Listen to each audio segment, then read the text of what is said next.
it's same goes this time around as well.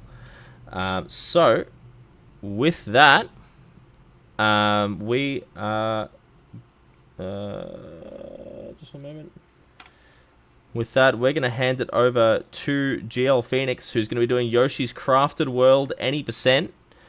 And yeah, if you guys have any questions for GLP throughout the run, we're going to do a little Q&A at the end of the run, as we always do.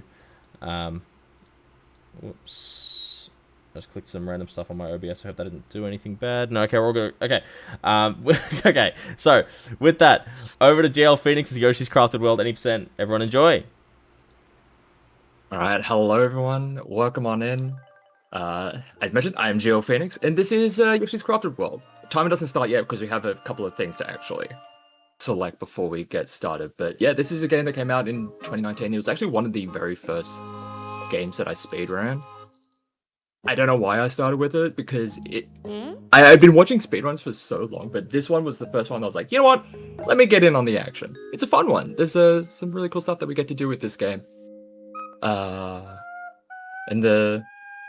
It's a nice chill game, and I hope you're gonna enjoy what we're gonna show off today.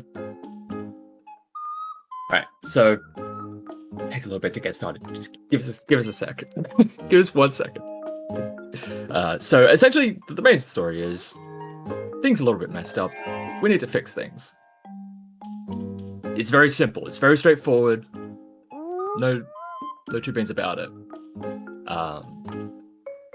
It is just going to be a lot of platform, and in the application form, so I said just 5 words to describe the run. I just went with egg-based. I forgot to shout it out again. I'm terrible at this. I forgot to do the shout out for the 5-word description again.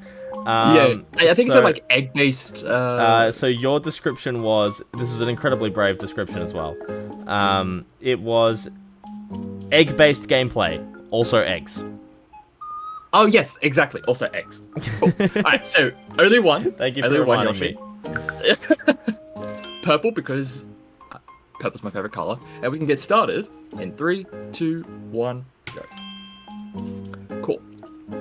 And I will be needing an extra controller, but for much later on. So that is going to be sitting there over to the side until the very end of the run, where I will be needing a second controller. But we can ignore that for the time being. We can get into this run, get it started, and I can just describe a little bit of some of the little speed tech that happens that we can use throughout it. There's 3 main things. There's jump canceling, there is egg climbing, and egg jumping. I can show a little bit of an example of the difference between using the jump canceling and not at the very start of this first level. It's just about maintaining momentum, because a lot of the gameplay is about, eating up all of the shy guys, using them as eggs. First I need to change the egg tossing to make it a little bit quicker. But if I was to not use a jump cancel, if I was to eat, you'd do a little bit of a stall, but if I jump cancel it, I maintain the momentum going forward. It may not seem like much, but when you're doing it across pretty much the entire run, the time definitely gets saved over the course of a pretty solid run. Right, we are wanting to get a bunch of coins. So each level has a bunch of standing flowers, and there's also, you get an extra flower for getting 100 coins, and also for having 100 health at the end of the level. Grab that box because that has a bunch of coins. Usually I would wait until later to grab that, when we're on the train later, but I just want to be safe because I don't want to be missing any shots. But you may have missed it, but I did a little showed off some of the egg climbing, where it's essentially when you're approaching a wall that is a little bit too high to be able to jump up, you can just use eggs to just bounce an egg off the wall back to yourself, and then it will bounce you up higher. And that is going to be used quite a bit throughout the run, as we are just grabbing a few materials to rebuild this train. And yes, everything about this world, everything about this game is crafted materials, craft materials, and it's in the name. It's crafted world. Everything is all crafted. So let me just get this across over here. Usually you'd want to go all the way up and around to be able to grab that, but it's easiest to, you know, take a shot from downtown. So usually right here is where I would fire to get that box that I picked up earlier, but it can be a little bit of a finicky shot, so I just don't necessarily want to risk it just yet. And that is all of the flowers for the first level that we need. And I do really want to get the 100 coins on this first level, because not only do we get a flower for it, but also there is going to be costumes in this game. And the costumes actually do make a difference in the run, because they give you points of armor that you can use to damage boost through things. There is going to, you need to, each costume you can roll in the gacha machine for 100 coins. So it's kind of nice to be able to get that right off the bat. And what is the costume going to be? We'll find out. See the gacha machine right there. There is common, rare, and ultra rare or super rare. It does actually make a difference what rarity it is. We got the super rare. What? We got Marathon Lark.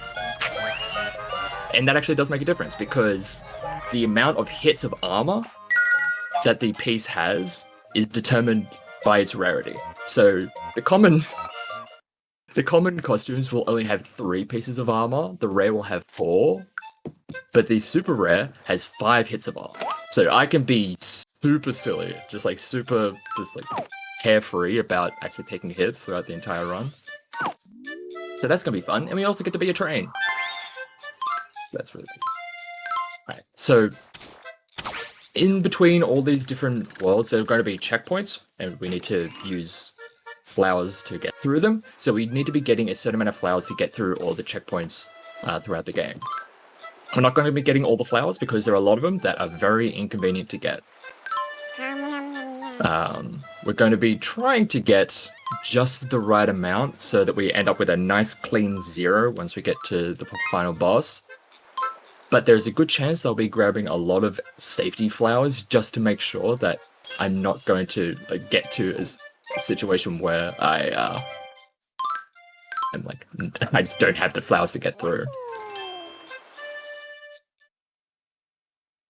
Alrighty. Second level.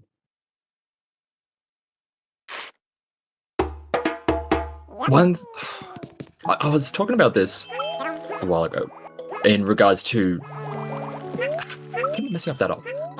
In regards to a different speedrun that I do, Pokemon Sword and Shield, and how there was a discovery made somewhat recently that sped up load times just a little bit, but enough that it's worth it. And I think it actually does make a difference in this game as well, where if I put my Switch onto airplane mode and do not have anything else connected to it, I think it speeds up load times. When I've ever told anyone about that, everyone's just reacted with just a range of very confused expressions. But hey, the Switch works in mysterious ways. And there we get to use the damage boost to get through that.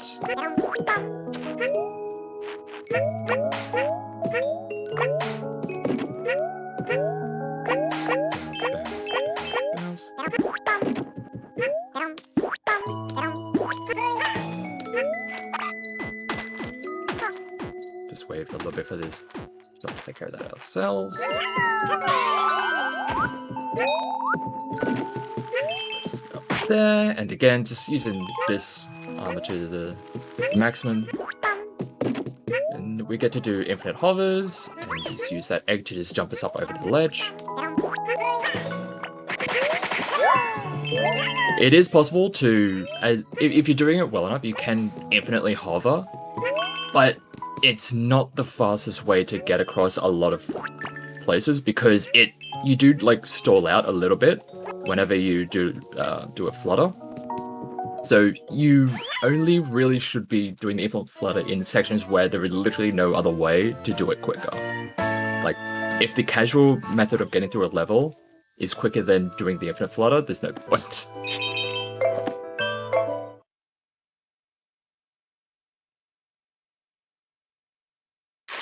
Oh, I couldn't drink coffee.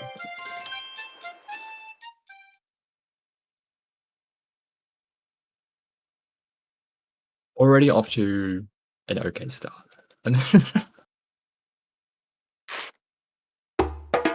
I haven't screwed up anything just yet, but hey, it's long run. There's still time. And I managed to get a PB last night in a practice run, so who knows how this one's gonna go. And like even the run that I did last night, there was like quite a few moments where I was like, it did not feel like it was a PB at some points, but that's sometimes how it goes with speedrunning. It's like, I do not have a lot of faith in this run, however, here we are. Whoop, we're fine.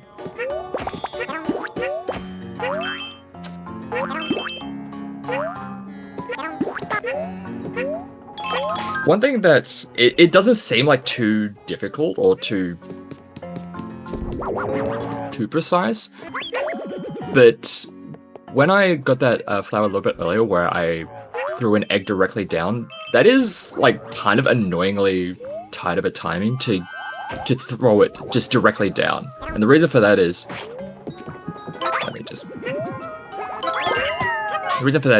if you're in the air, well, let me pull it back a little bit. When you go to aim an egg, it will initially aim directly where you are holding your joystick. So if I'm holding right, it will immediately start to aim right. If I'm holding directly up, it will immediately start to aim directly up. So in order to aim things directly down, I need to be holding down. But if I hold down if I press down while I'm in the air, it will immediately ground pound. So in order to get like a very quick... I'm so bad at that timing. You can hit him if you're quick enough and you nail the timing, but yeah, to get the quick down throw, it's a rather tight timing, because you mistime it a little bit in one way, you end up getting a ground pound. You mistime it in the other direction, you then just like aiming in a completely different direction. So that could be a little bit annoying, but it's also part of how egg jumping works. Because essentially how it works is, you jump, you throw an egg directly underneath you, it will bounce off the floor and bounce up and hit you and launch you up higher. So we will be using that a little bit later to get a whole lot of vertical height. And you can essentially you can throw up to 4 eggs at once. So you can just go 4 eggs, just throw them down like one after the other, and you just keep on just getting knocked higher and higher. It's really fun.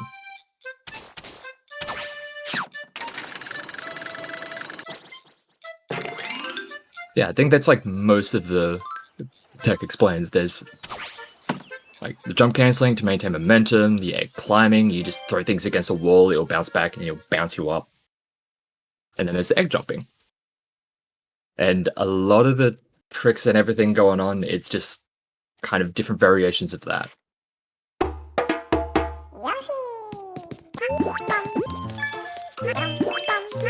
And I find it one of the easier ways to do the jump cancelling, like get it cleanly, is to just like plink it. I just like roll my thumb across the 2 buttons and it gets the job done. Yes, there was a flower up above that I just threw an egg up to grab it. That is one thing that's nice, that you can just use eggs to be able to grab things that are otherwise out of reach. I love that you used the fighting game terminology plink to describe that. I knew I knew you would appreciate that. for those uninitiated, plinking is basically pressing one button and then 1 frame later pressing another button.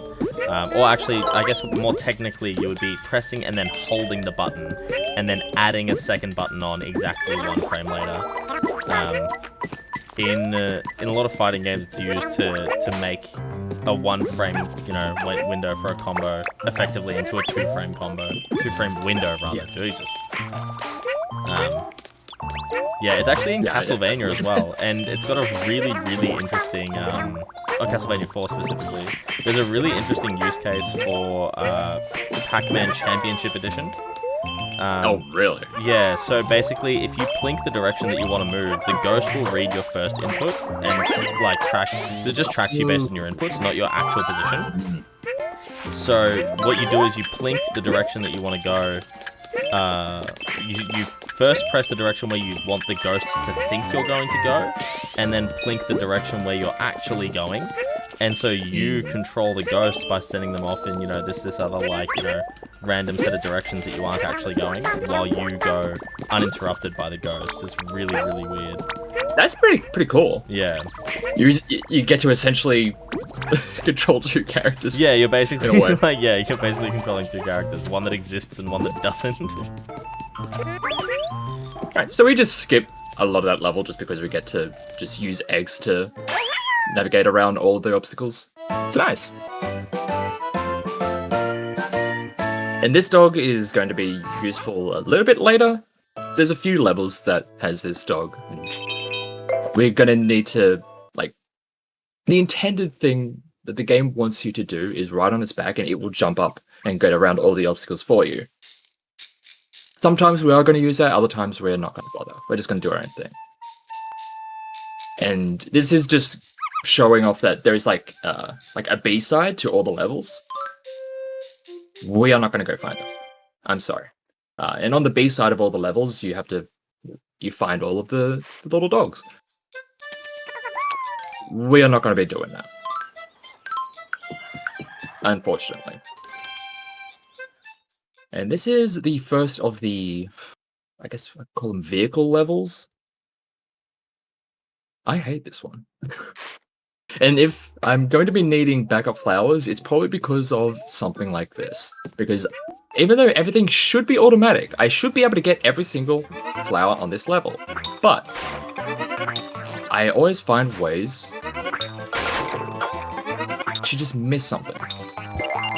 Either by bonking into one of these billboards, which I need to hit every single one of them if I want to get all the red coins, or if I just miss something. It can just be a lot of doing.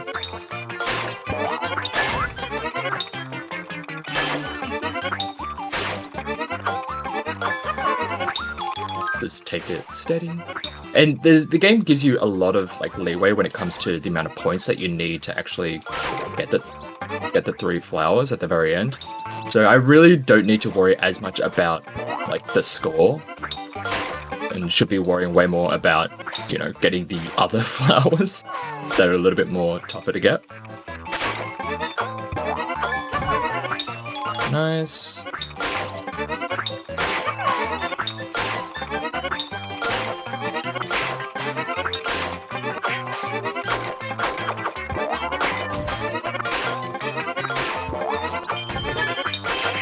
That box right there has one of the red coins in it, and I often just miss it.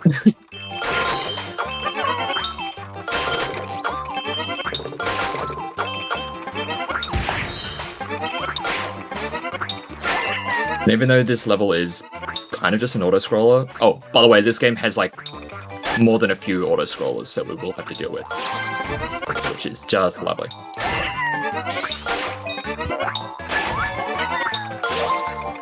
Even though this one is essentially an auto-scroller, there are moments where you can get stalled up a little bit, like that, if you don't end up breaking through something quick enough. It's not too bad. We got all the flowers we needed. It's all good.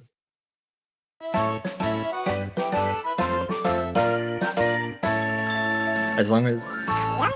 That's one thing about this game, is that there is a general outline of the amount of flowers that we need to get and which ones we should be getting. But there's also a bank of backup flowers in case, I missed this one because I screwed up in one of these kinds of levels or something like that happens. So I was alright, in this level I'll pick up one extra, and this later on, especially in the much later levels, there's a lot of extra flowers that aren't too bad to pick up. But yeah. It's nice to have at least like 10, just like backups just in case, because who knows how bad a run can get. I haven't had a run go that poorly where I need to get that many backups, but who knows?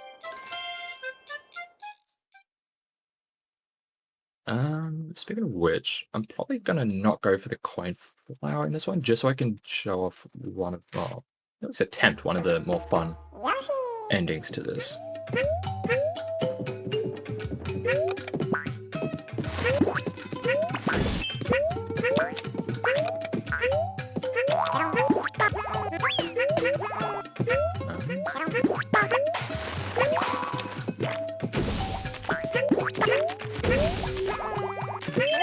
When everything just works out nicely, it's just so... Wait, I actually need this. Outside of getting those parts there would be no other way to... Well, there's probably another... There's not enough checkpoints to get the heart flower naturally, so we need to get some extras.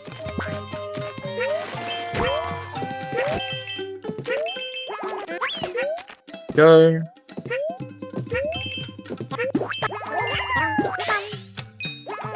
Yep.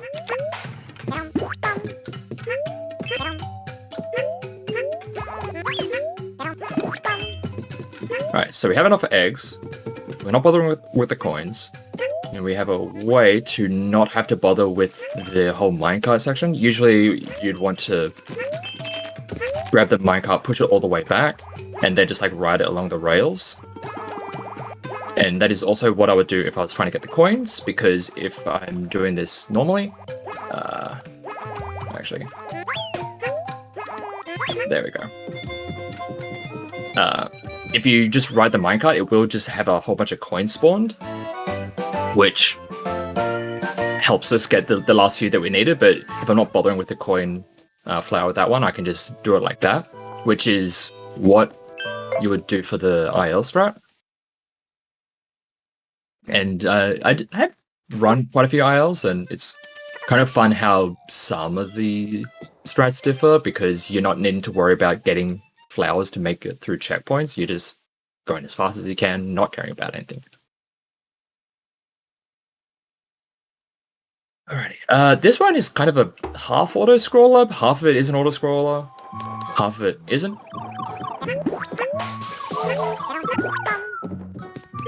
So we just get to chill for a little bit.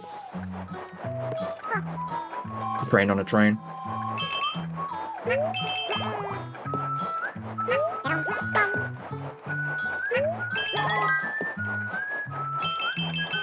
Any questions coming to mind, sire? I can't unmute. Okay, I'm there. I was having trouble unmuting on Discord. Not really any questions, but I'm in love with this game. It's so charming. What an immaculate vibe. It is just good vibes. Like Kirby's Epic Yarn. Back on the Wii. That was just another just excellent game. Also, that the train costume that he's wearing is the thing that you pull from the gacha, right? Yes. So good. That's just brilliant. It's also the ultra rare. Yeah, I did see that. What? I've shot it over the top. Lovely. That's what I needed. Get up here. What an immaculate vibe.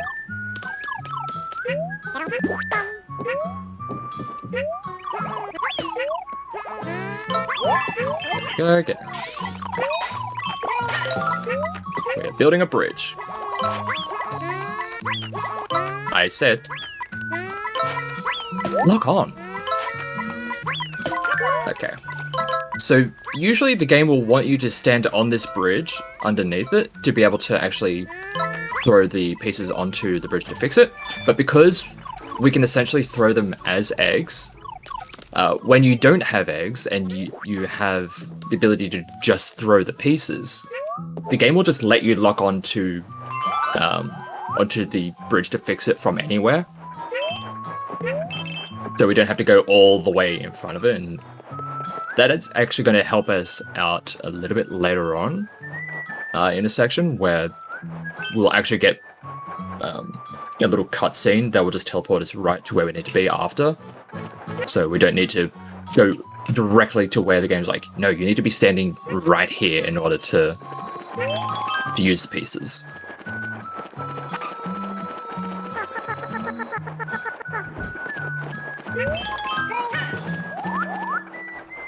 There is actually one question that I will ask ahead of the Q&A at the end, which comes from Noops AU, and his question is, GLP, what's it like being such a legend and a professional? It's a tough life, but someone's got to do it. Outstanding. Outstanding. There is another fun bit of tech that I like to do that is completely useless for the run, but I have a lot of time during these auto scrolls that I end up just doing ground pound cancels in the air. It is completely useless, but it's fun. So that is enough of a reason for me to do it. There is, I don't think, any reason throughout the entire run to actually use them outside of messing up a down throw in the air, and I need to help get myself out of a pit. I don't know.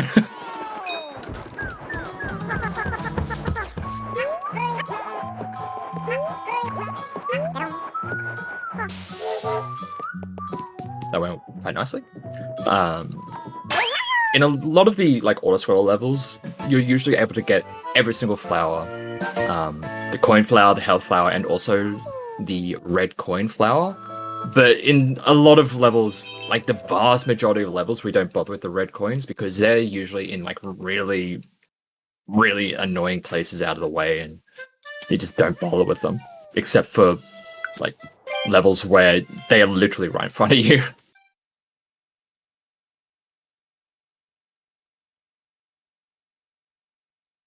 Oh god, noobs, the Eastern Exorcist run where my yeah, that was a run where my controller decided it wanted to stop working. That was an interesting run, to say the least. I thought, now correct me if I'm wrong, it wasn't that the controller necessarily wasn't working. Part of it was that it wasn't working, it just needed to be, rebound, but the game wouldn't let you rebind left, or something like that. That's what I thought initially, and then I found out that, no, it was my lever was just kind of having issues. It would have been a much funnier story if the game just literally didn't have a left option as a bind. Yeah, that would have been much better for the story, but nah, it was just my lever was just on the way out, unfortunately. What?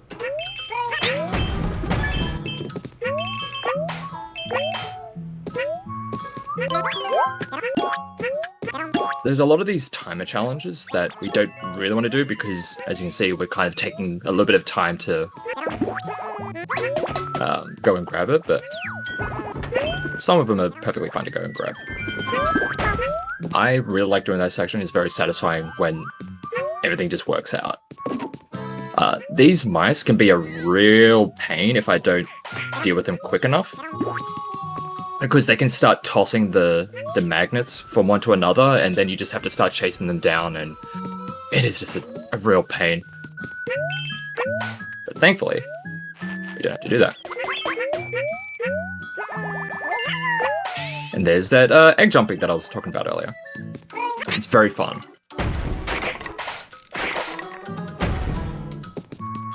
Yeah, what was going on with my controller was that the left and the down buttons were just not working. And I thought it might have been just some kind of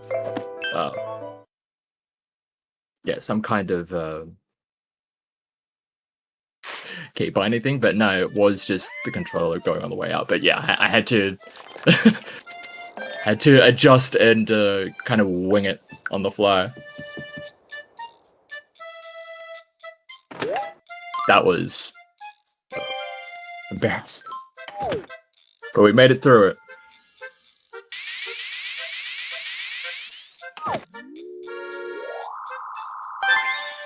Alright, now we're getting into our first of the major bosses. We had a little bit of a minor boss with the octopus earlier, but this is the first of the major bosses, and all the major bosses have well, even the minor ones, they all have like a way to skip a cycle or do like a quick kill. And all the levels, like when you go back into them, they will have like a timer challenge that do require all the like speedrun tech. They require you to do the quick cycles, the phase skips and all that, so the game definitely encourages you to actually learn the speedrun strats. But this one, just about applying a magnet to this thing that I was not quick enough. And then when it's down, I'll run down it.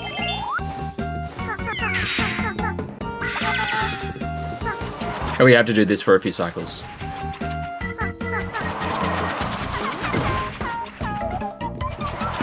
And eventually, a whole bunch of mines are going to start coming out of these straws. The second one is always going to be the one that has the magnet, and then if we can get it quick enough, we'll be able to attach it to the bird on the first pass through.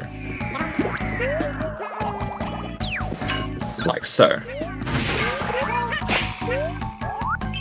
We just need to do that one more time.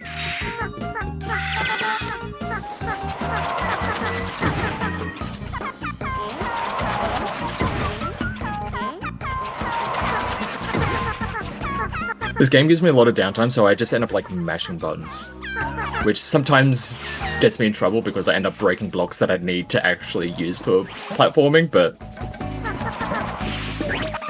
hey, what can I do?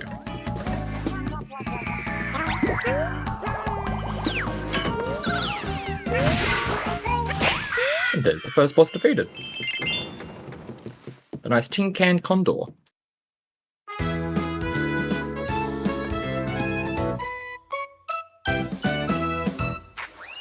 And one thing that is really nice about this game is that because it's all craft materials, there's a fun level of creativity that they've had with a lot of the designs, especially of the bosses and the levels, and just like the themes behind it all. It's all just like very charming, I feel.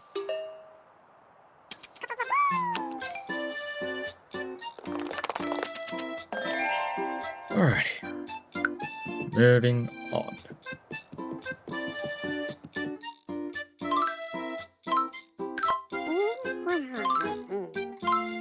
I do end up just forgetting so much about like what any of the characters say, what any of the characters do, like what's the story and all that. I'm just doing my own thing. I'm just pressing the buttons and seeing how it goes. And by the time I get to the end, it's like, oh, you've saved, or you've collected all these things. It's like, sure, I guess. I was just trying to get to the credits screen. Alright, this one's a nice, really straightforward one, and is very satisfying when I get all of the cycles correctly. Because some of the cycles have like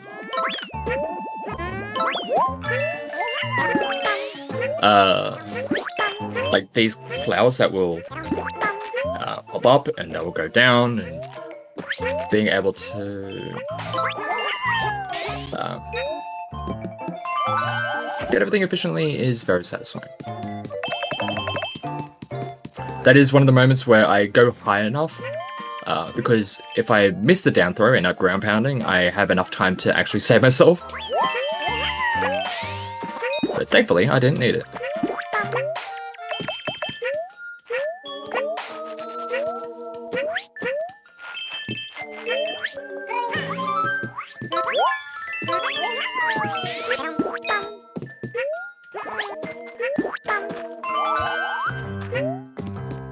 Maybe we're good enough for the... should enough for the coin flower. It's usually pretty tough to not get it enough. And one thing I didn't really mention, but it's usually... There we go. it's usually better to be jumping up inclines because you just save a little bit of time. You don't really slow down nearly as much. If you're walking up an incline, you slow down just like a fraction. But if you just like do regular jumps up it, say just you'll save your speed just a little bit. But not like hovering, because if you start a hover, you'll kind of just like stall yourself a little bit in the air. And if you do that a little bit too much, you end up just like coming through a whole bunch of time. So you want to be hovering / fluttering as little as possible throughout this. But there are going to be moments where it is necessary in order to get over certain pits.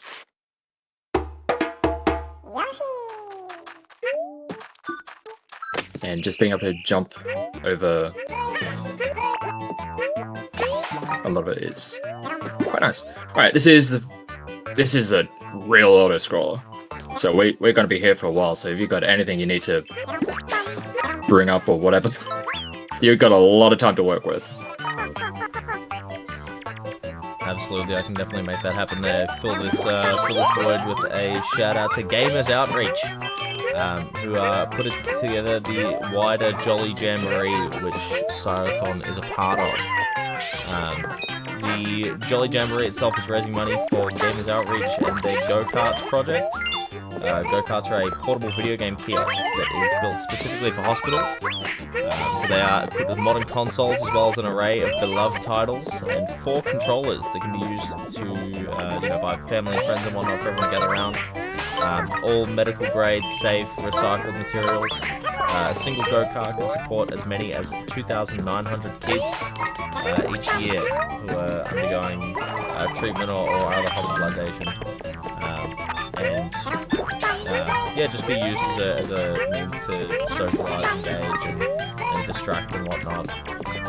Fantastic initiative, fantastic group of people behind the scenes there. They've been awesome to work with for this event, providing lovely background overlays and everything as well, and otherwise just being excellent to work with.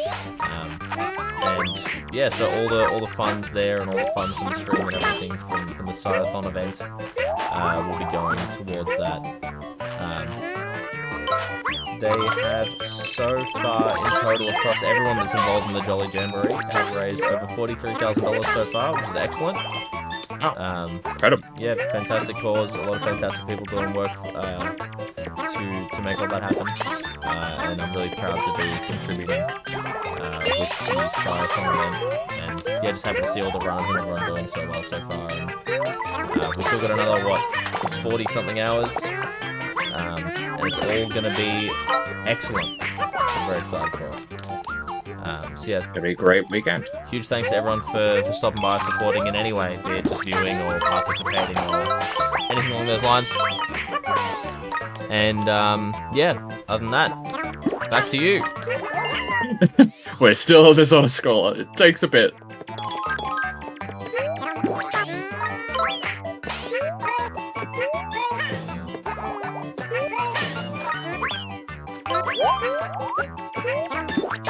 One thing I find very satisfying is the audio design for walking on this.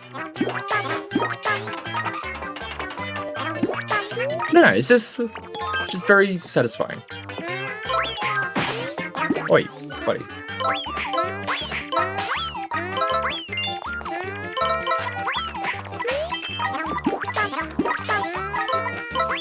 It does end up being a bit of a shooting gallery. We'll get more shooting galleries later on. I know how to aim this, I swear. There we go. Sometimes the targeting can be a little bit temperamental.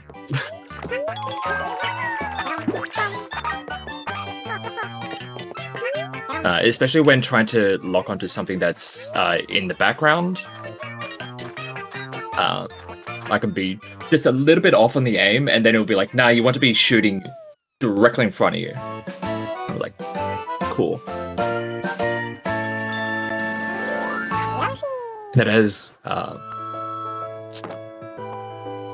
kind of been a pain in... that's going to be the next boss fight. But one of the upcoming boss fights where you want to be hitting something in the background to be able to skip a cycle, but if you miss it, you then have to just do a lot of fart-assing around, but it is what it is.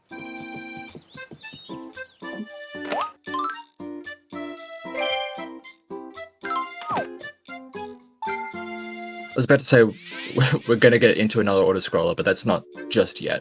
It's the following level. Unfortunately, the path that we take, where we go the north path, the south path, and then the path straight to the center, we do kind of stack a lot of auto-scrollers pretty close together, unfortunately. So this is just one of those sections where you just get to hang out and just chill. But then again, that's just kind of how this game is. It's just a vibe. And it's very satisfying when things go well. Not like that. Where I give myself a concussion from headbutting a wall.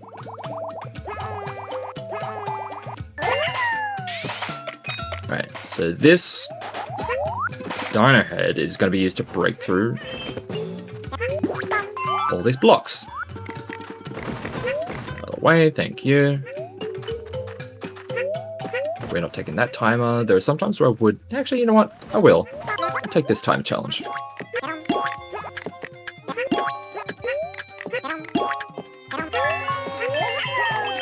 Just to get a nice flower. Oi, buddy.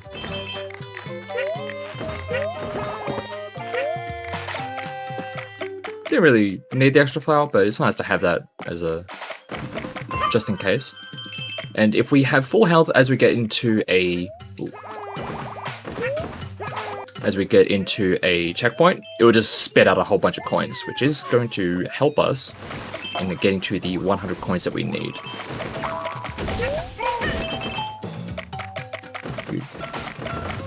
Whatever.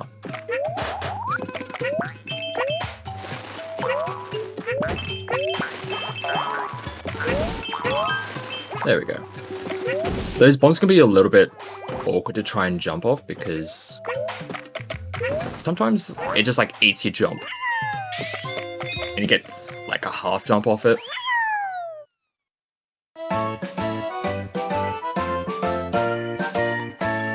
But it works out in the end. We got what we needed and then some.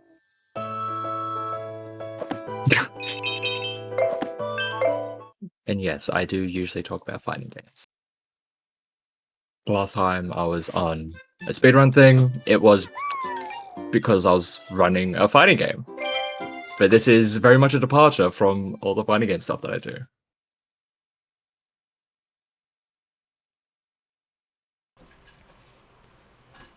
This is what happens when Arxis destroys Guilty Gear Strive. All the players resort to Yoshi's Crafted World. Not really. Yeah. I'm sure the game is still good. Don't attack me. It's fun. That's what I'll say.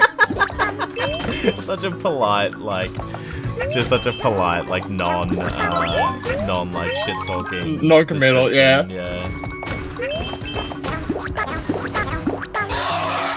I will say that, regardless of the state of the game, it is always a joy to commentate. Because there's always something weird and wild going on in that game. For better and for worse. So yeah, here's another of the auto-scrolls. Which is a little bit less of a pain. This is one of them that I do sometimes get myself into trouble by just like constantly doing ground pound cancels. Because if I ground pound, I go straight through these blocks, and I kind of need some of them to actually get to some of the flowers and coins that I need. We did mention that like everything in this game was built out of like crafting materials and whatnot. Is that like dinosaur skeleton made of paper mache? I imagine so, yes. Okay, because that's just adorable if it is. This game's just nice. It would be better if it was actually real bones, though. That's my favorite crafting material from... I remember working with bone in primary school. Yeah.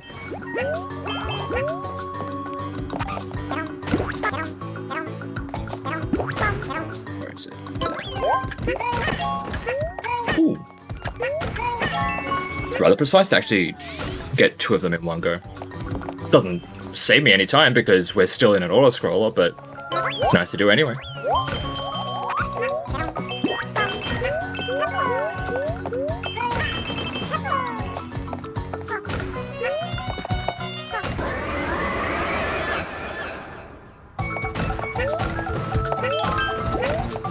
Now it's mad.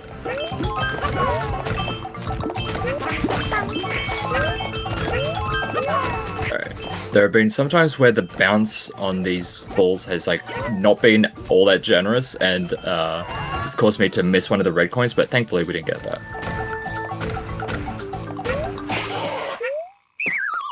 Nice.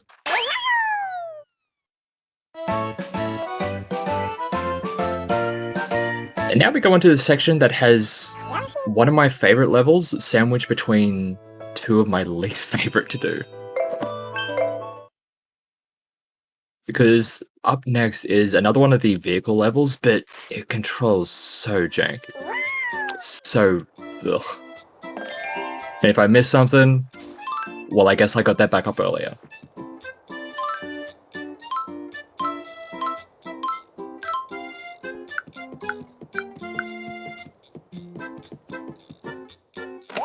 And the thing we get to drive around, or I guess I should say pilot around, it's a plane, and the way it's like side-scrolling and all that kind of stuff, as per usual.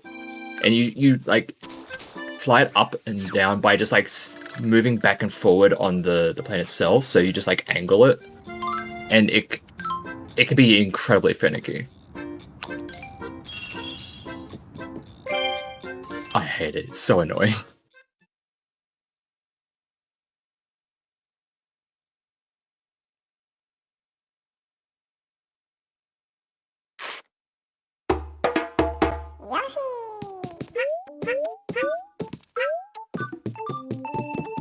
Yeah, but the amount of fighting game stuff that I do, when it comes to me streaming, I barely do any fighting game stuff. It's mostly just speedruns of chill games.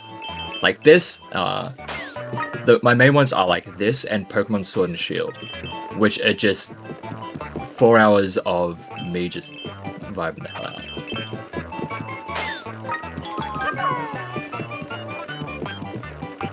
Don't worry. I swear I have a license for this.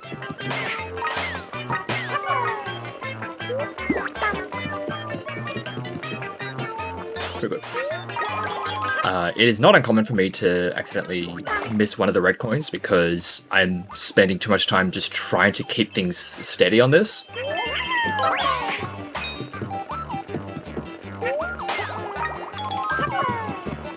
That went fine. And as with a lot of these levels where it's like, you need to do X amount of thing to get the 3 flowers, it usually gives you a fair amount of leeway.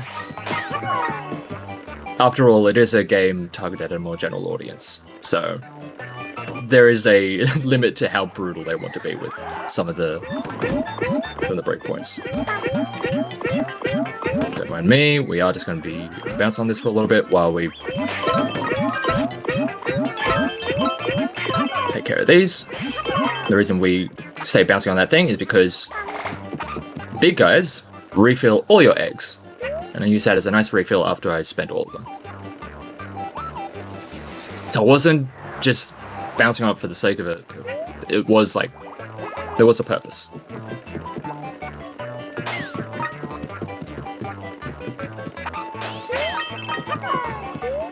Don't need the effort there. God.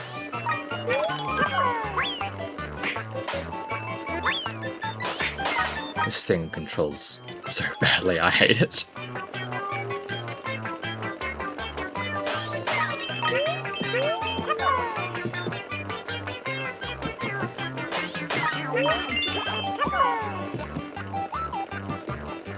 Thankfully, just by eating up the Shy Guy, it accepts that as you taking out all of those balloons.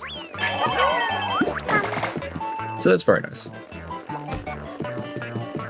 Allows us to get the coins just fine.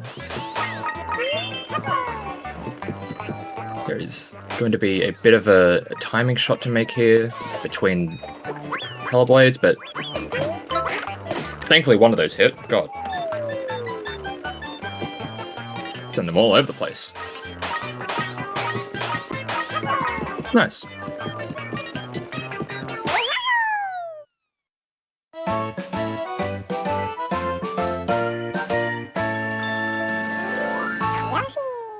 I also just love the vibe of just like having this train costume. It's just really nice. It's the ultra rare, so it doesn't happen in every run, but it's nice to get it sometimes. Last night I got the cow costume, so I was just walking around with a cow costume.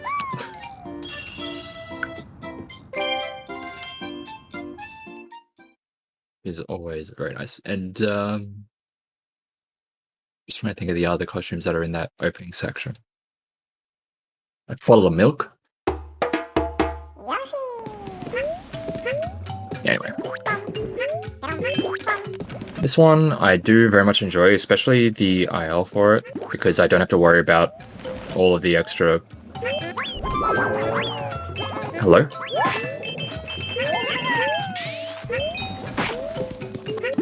Thankfully we do have the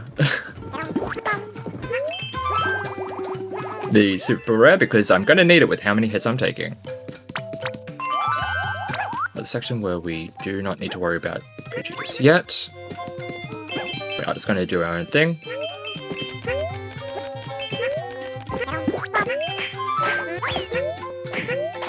And we get to show off a bit of a somewhat dangerous infinite level. It should be fine. It's been a while since I've screwed it up.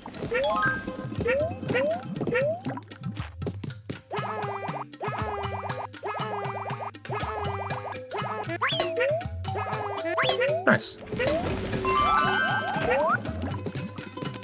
I could do that just a little bit faster, but I'd rather just keep things safe and secure. Trying to get around, weave through the cycles of the lava can be a little bit annoying, but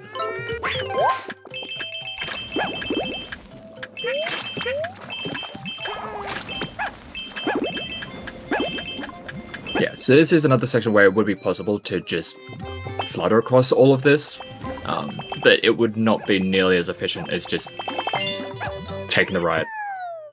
It makes it so much easier as well. It's faster, easier.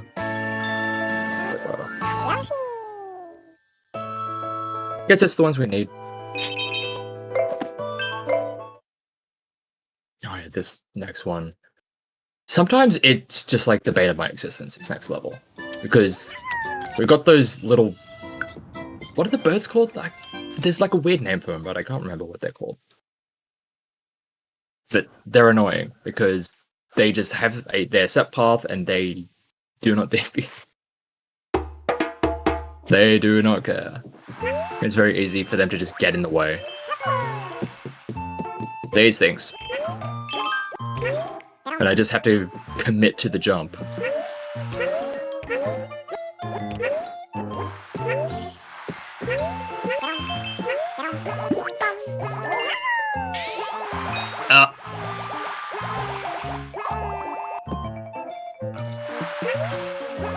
Oh, get over here.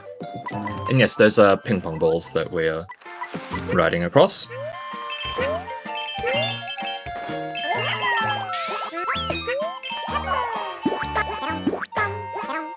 Nice.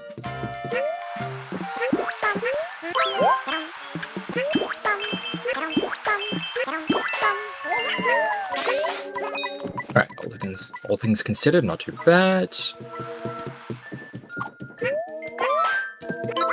These kinds of timer challenges where it's just throw an egg at the correct flower, they're usually not too bad if I can remember where the correct one is. There's some of them later on that I just forget where it is, and I spent like way too long just trying to figure out, like, wait, where is it again? Especially on the ones where there's a lot more movement going on. Thankfully, that one's pretty straightforward.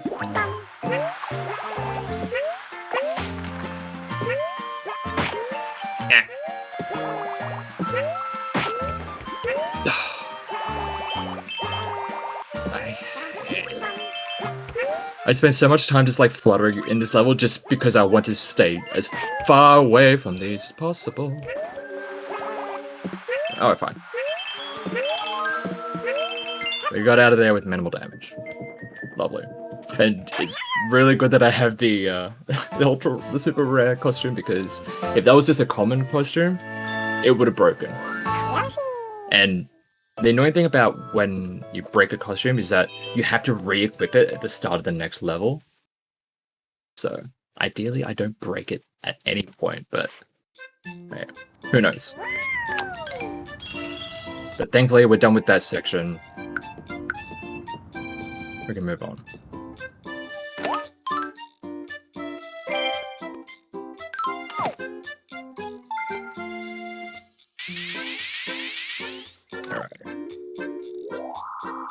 I should have my own splits up so I can remember what levels are next.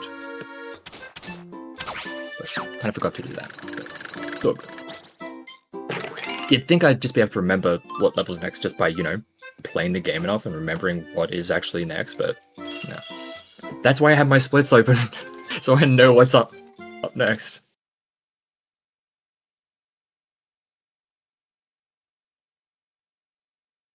Is this one? Oh yeah. I've done that so many times for Crash Team Racing specifically. I will always forget like what the next track is. Sometimes I can tell by the minimap if I don't have my splits available. Sometimes I can tell by the minimap of like the hub world or whatever.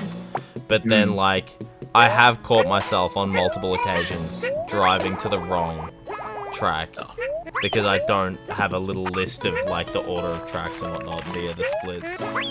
Yeah. It's so strange. It's a really strange feeling. The speedrunner brain, huh? Sometimes it's just like that. You play the game so much and still you can't memorize every like part of it. Too much brain space dedicated to doing the tech, and then it's like, what's going on? Alright, so in this one, we're going to be building the boss station. And we're going to go a little bit quicker. Instead of going all the way up the normal path, we're just going to... Yeah, that's what happens when I slightly mistime it. I end up just ground pounding instead. Oi! That's fine. Nope. Wrong egg. Now we just have to wait for the boss.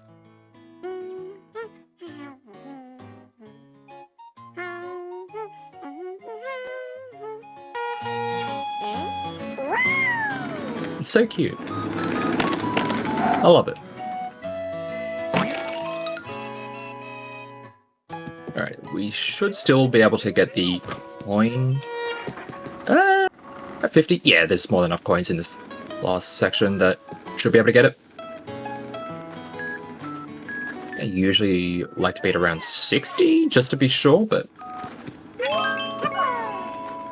Also, yeah, some levels, it's not efficient to get nearly any of the flowers, because they're just, like, way too annoying to try and get.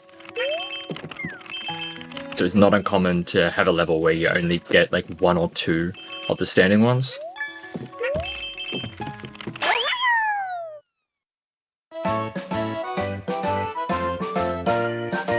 There is going to be a level later on where we get none of the flowers. The only one we get is because we have help. Because every single one of them, even though there are some of the flowers that, like, they are on the screen, they are just not efficient to get because the ways you have to manipulate a whole bunch of things around to be able to get to them, it's just not really worth it.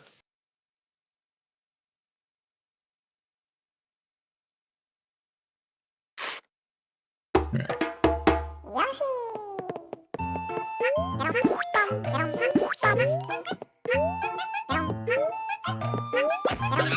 There we go, got the monkey. We actually need this monkey.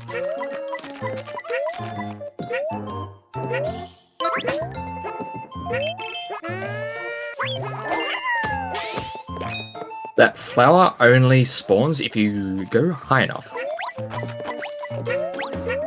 Egg. Thank you. So, thankfully, I'm able to snipe that flower.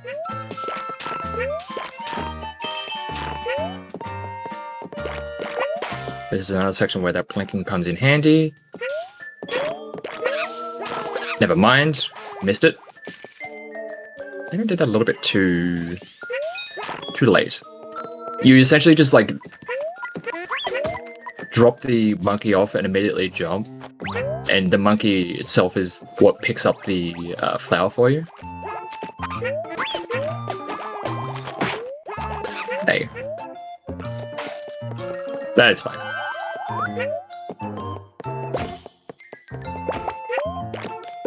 I did end up like even though last night I PB'd, there were like a bunch of flowers that I just missed because I was just like not paying close enough attention. Like this one, I was just like not really paying attention and I just missed it. But thankfully, there's a lot of backups, and there's a lot of very convenient flowers to get. That it wasn't too much of an issue to the point where it's as long as everything goes reasonably according to plan, it's not too hard to get a PB. Because often there have been so many runs where everything, like 90% of it is just really good, but then there's like 1 or 2 levels where everything just goes just so poorly. It's like, all right, there goes a few minutes right there. So being able to get a consistent run, like a run that is consistent throughout the entirety of it, it's tough. Mostly just because my attention span is not particularly great. And I'm like focusing on like a whole bunch of other things. Like I should be focusing on the thing that I'm doing right in front of me, but what if I'm like checking my phone or playing Pokemon TCG Pocket or whatever?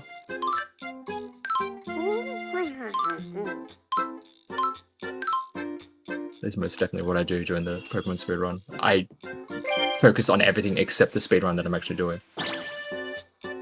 Alright, next boss. I forget what it's called. This is what happens when I don't have my splits up. I forget the names of things.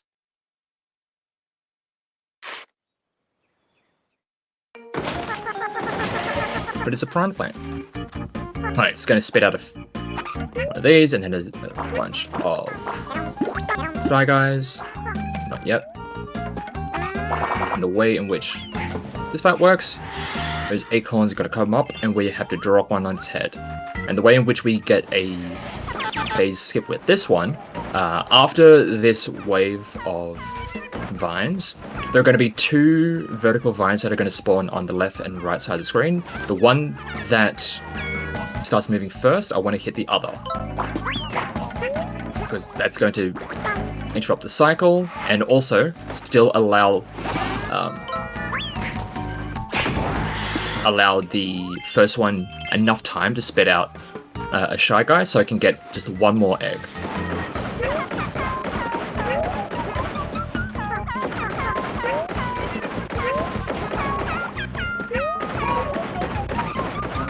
And it's...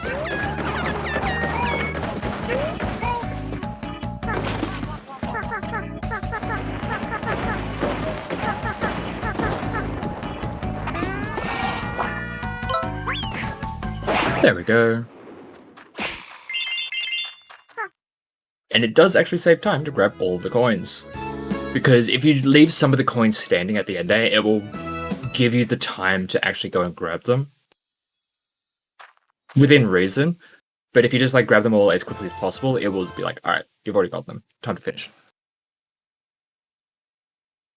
Which is quite nice. Alright, 2 of the gems. And now we need to make our way over here to the south part now.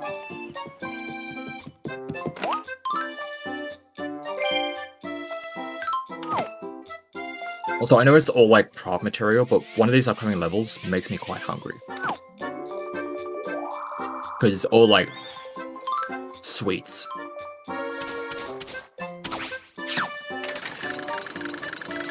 You can kind of tell by the big cupcake thing right there, but yeah.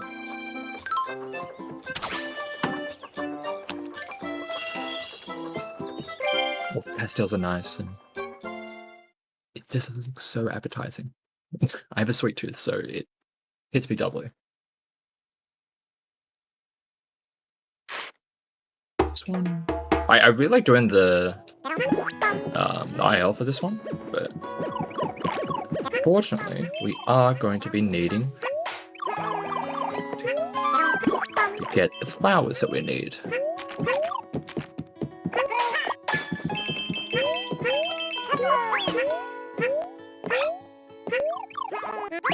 Alright, nice start. There'll be flower in this one. Also, just remembering which of the clouds have what is it helps a lot. Knowing what is where everything is kind of helps. I didn't have to spend an egg there. Could just bounce up. That timer challenge isn't too bad to do. And I will sometimes do it if I need an extra flower too, but I don't think I need it just yet.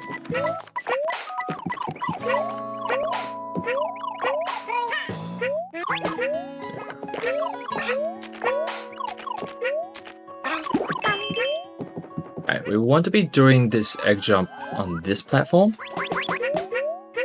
Because if we were to do it on the next platform, a bunch of the ghosts would be flying by and they would get in the way. So do it a little bit earlier. It does require us to do a little bit of extra fluttering in the air, but it means we've got way less of these ghosts to actually deal with.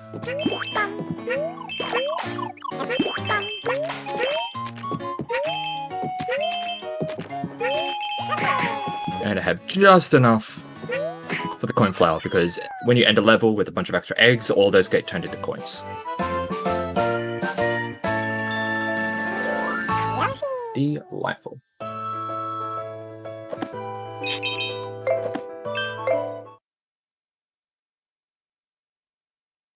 Alright. I don't remember which of the flowers is the real one in one of these timer challenges.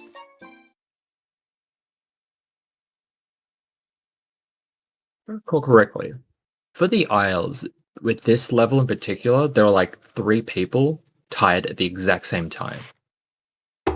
Me being one of them. Because it's one of those levels where it's kind of hard to save too much time.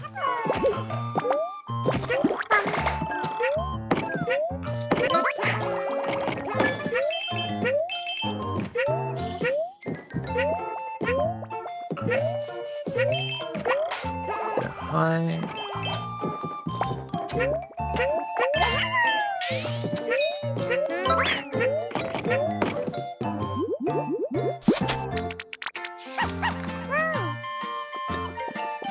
This is one of those levels that I was saying that kind of makes me a little bit hungry.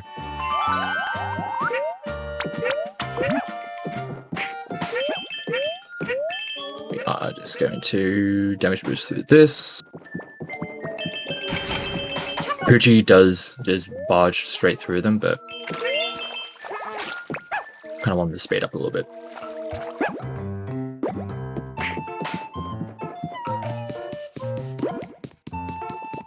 There's a flower down here.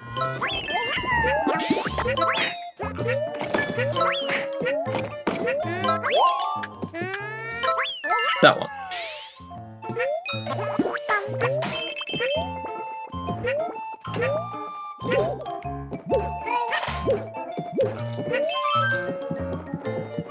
It seems a little bit cruel to just compact all those Shy Guys. But hey, what can you do? Hey, come on.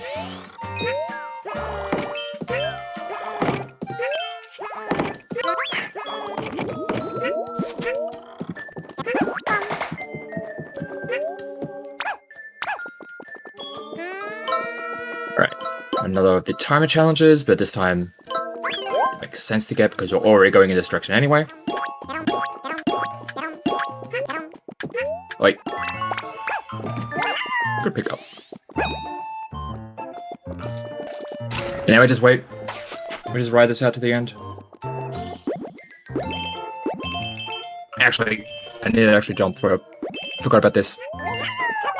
Wait, get back here.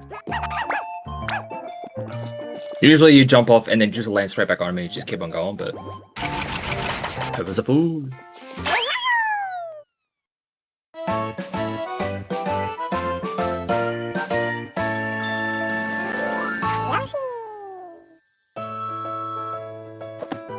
This next level is probably one of my favorite to do just because of the vertical climbing that we get to do.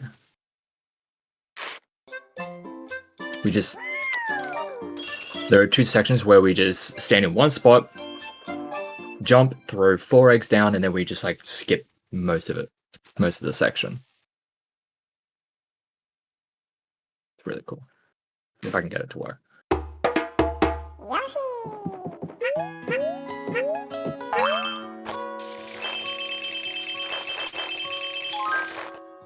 Thankfully, there's a lot of coins during those sections that it's very easy to get the coin flower. Alright, so fill up on eggs and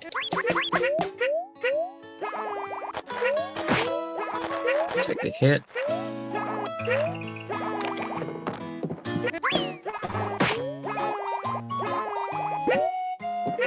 Sometimes I just miss the egg like right underneath me as I'm going for the wall climb, but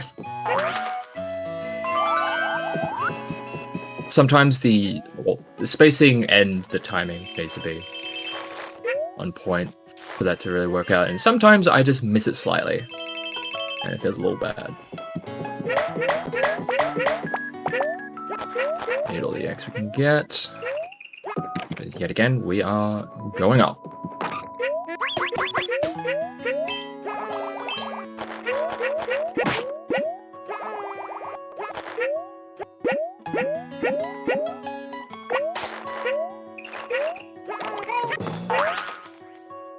God, I ground pounded a little bit too early there, but no, works out.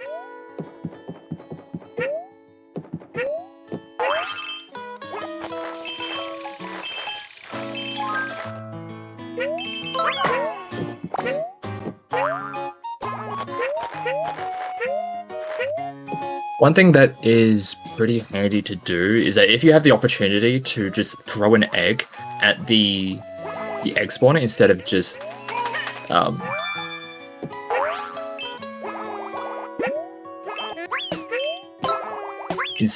like jumping into it instead, you get 2 eggs out of it for throwing something at it,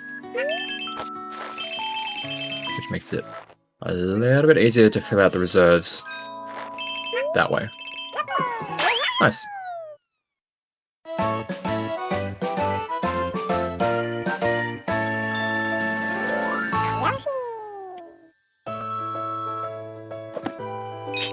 Remember what's next. I think it's Pinwheel Shuffle.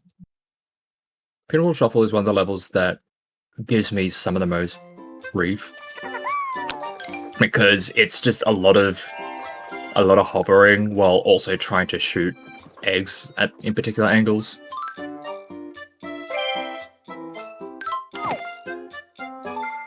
Yeah. We should be fine. I did it much better than expected last night, so surely it's going to go just fine this time.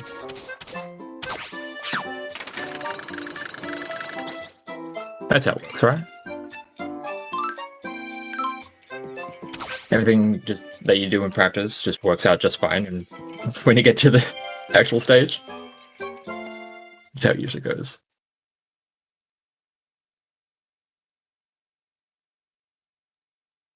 Alright.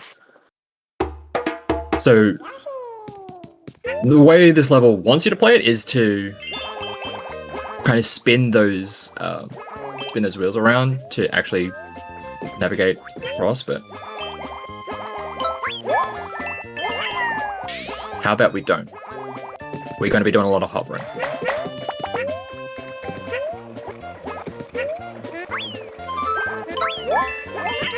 Nice. If you get there quick enough, you can get that little bit. You can catch it on the good cycle. If you're a little bit late, you then have to wait for the flower to rotate back around, but we were good that time.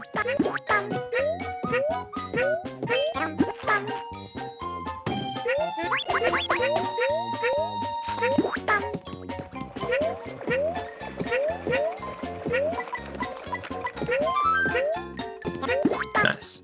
Alright, this level has gone much better than expected. I'd say it's like with a shot, but we're fine.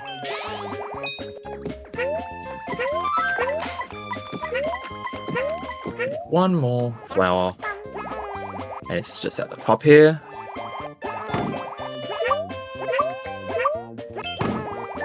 There we go. Very happy with how that level went. Sometimes I missed that opening shot on one of the the cloud that was like underneath. And I then just have to abandon that flower because you don't really have all that many eggs to really work with for a lot of those sections, so you just have to just hit the shots.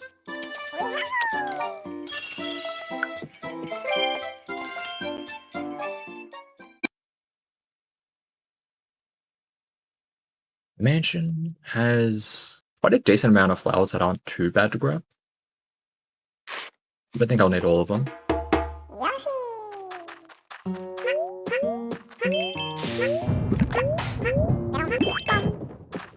This one's pretty easy. I said pretty easy.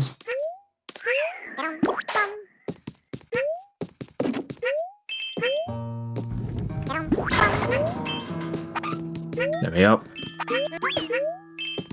Fine.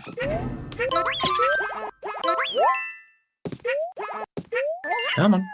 I can get it. We're gonna move. It's gonna be behind the ghost. Why are you pain?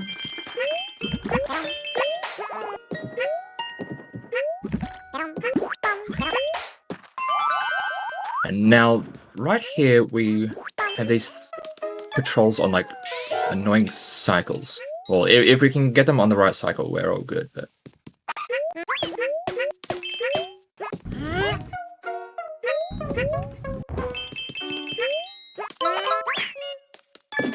it's gonna have him catch me. It's gonna send me back, but that's fine. We don't really need that timer one. But if I did hold on to the eggs, I would have been able to go up and grab that flower without the need for going and bouncing on those Shy Guy flying around.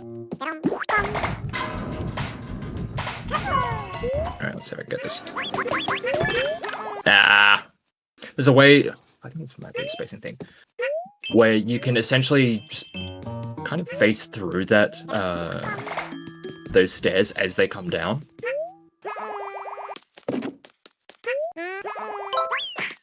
But it's fine, we managed to get the key just fine. Don't have to worry about, you know, honestly, most of it. Most of the level.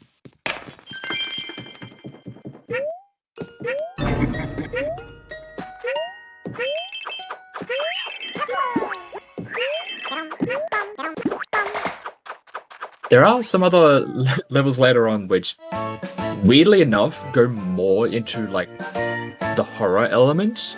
I'm just like, what do you mean there's a Yoshi game with, like, a horror element? Like, a horror level? It's a little bit messed up. But it's kind of, goes against the vibe a little bit.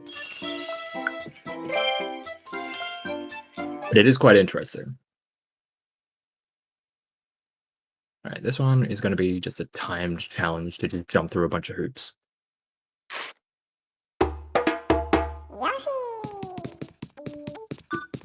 Which usually isn't too bad.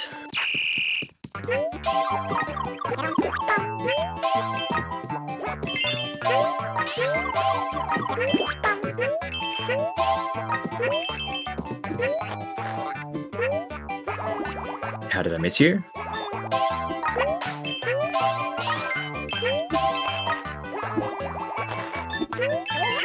There we go, that's fine.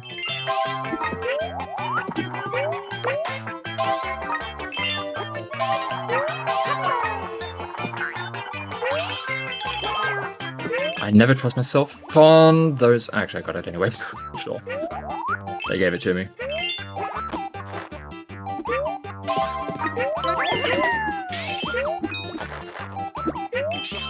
You can skip out on one ring throughout this entire level, and that is the one back there that we choose to skip.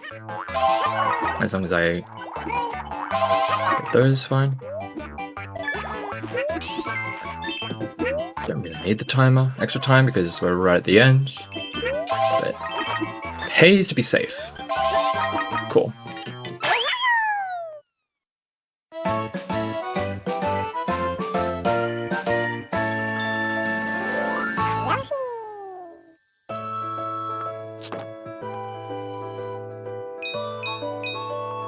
The run is going pretty damn good so far. No major problems. We haven't really... Have I missed out on any of the flowers? I don't think I have. I think I've actually gotten extras. Because I don't particularly trust myself when it comes to some of these levels. And no, everything's working out just lovely.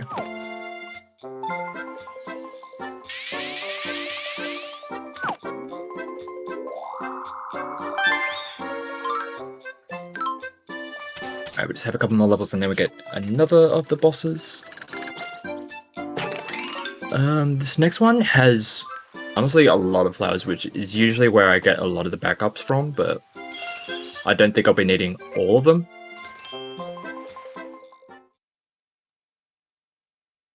There's just a lot of them, and they're all not too bad to get, so even if some of them are just like maybe a couple of seconds of investment, it's usually not too bad.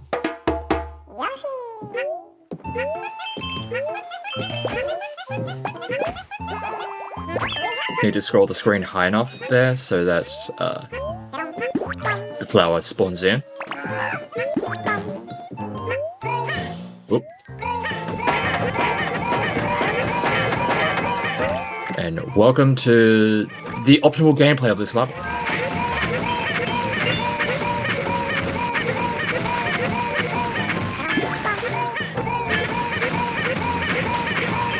Sorry for your ears.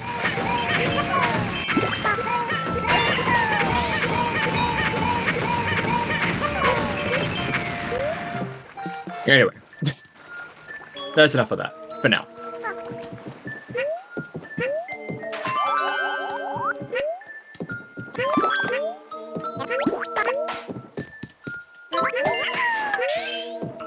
There's another flowers.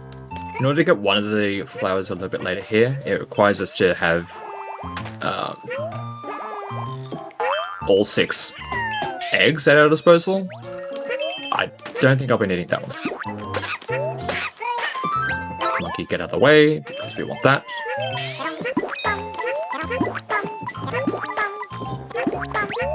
Yeah, that one down there. That flower right there, because you need to, in order to take care of those crabs, you need 1 egg to get the bubbles off it, and then another egg to actually take it out, because you don't have enough space to actually...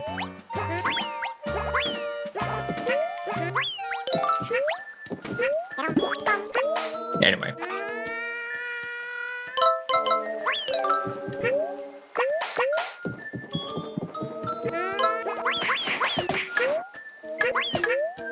Fine. Okay.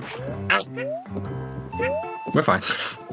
Usually, if you get the cycles lined up quite nicely, you can just like just aim an egg like right between the crab and the little gap, and you can manage to grab the piece without having to go all the way onto it. I'm such an idiot. I've only just realised that the thing on top of Yoshi's head is not a top hat. It's the chimney. It's the chimney. Oh, it's like, train. yeah, the stack, yeah. Yeah, that took, like, yeah, literally just now I've realised. I've been looking at this thing for the last hour and a half, and I only just realised it was, like, the chimney thing. Outstanding stuff.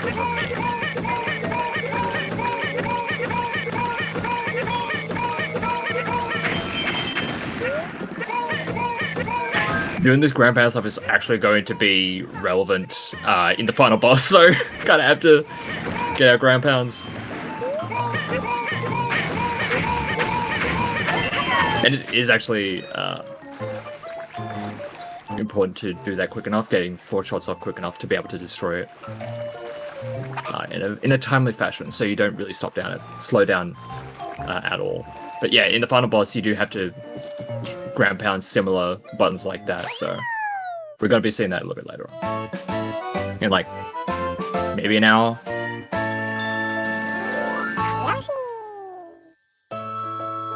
Yeah.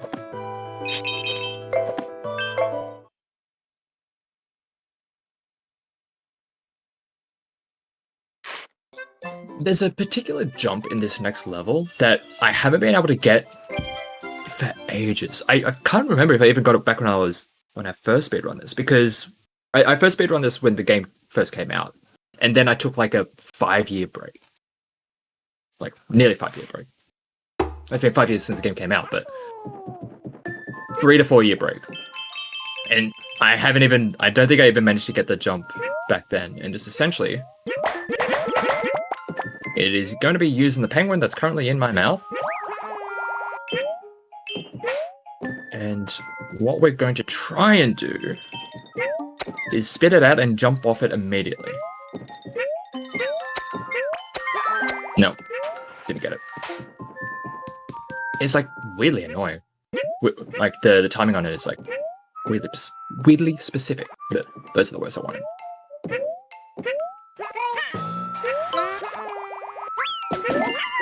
Alright, cool. Now, even though it may seem like this is going to be pretty slow, doing the hover for this section is actually faster, because having to try and do it the intended way is... it takes way too long. Okay, that's not what I wanted, but it should be fine.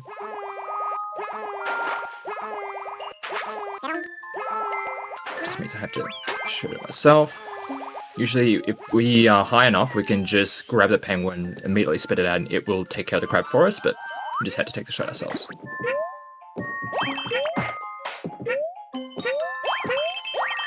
And these penguins are going to be important come the next level, which is going to be the boss fight.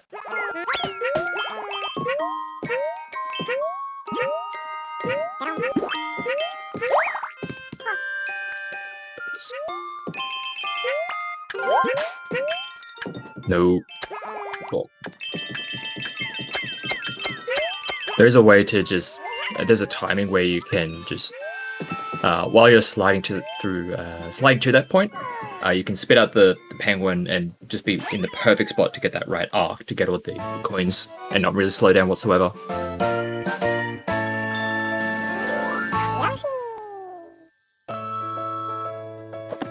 Yoshi! 50 flowers. I don't really pay too much attention to my current flower total until I get to like the last couple of checkpoints. I'm just like, I'm going to get the flowers that I need, and eventually I'm going to have to start actually thinking about how many I need to get through the final checkpoint.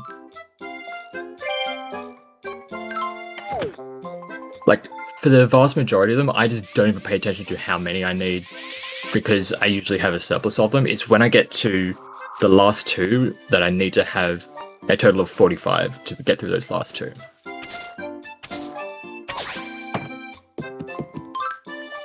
And I'll probably start thinking about that when I get to space. Yes, there are space levels. We'll get to those later. Time for a boss fight. It's a beach ball.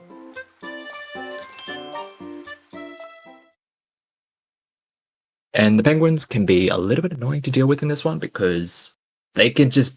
They don't necessarily do damage to you, but they will just bounce you around and just like be an absolute nuisance.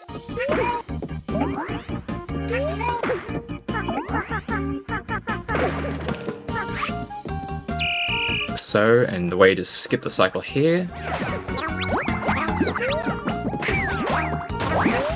is to have a penguin in reserve. So we get to immediately knock them back into the water.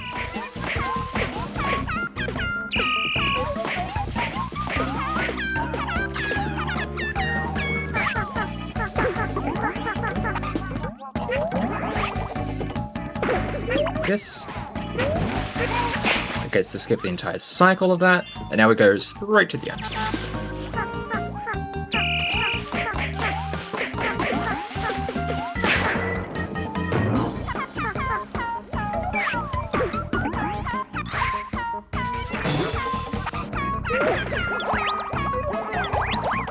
Section where it's very handy to have the infinite hovers going.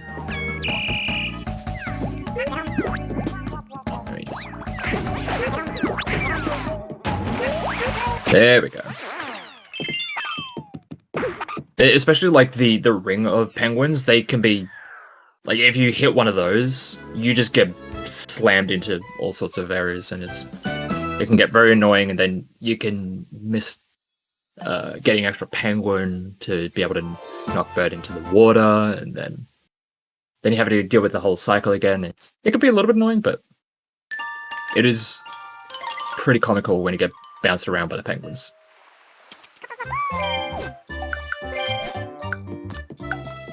No, not that way. Up that way.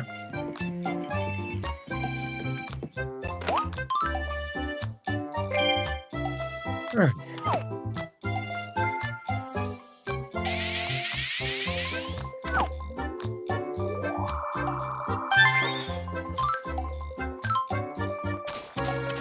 Sliding doors. Sliding doors?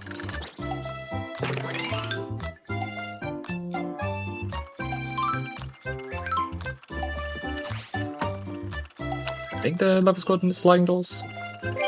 Deceptive doors. There are doors involved.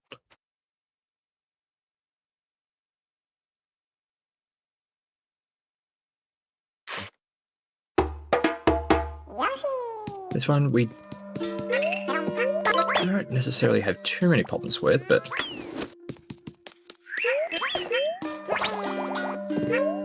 get up here early so you can get that flower.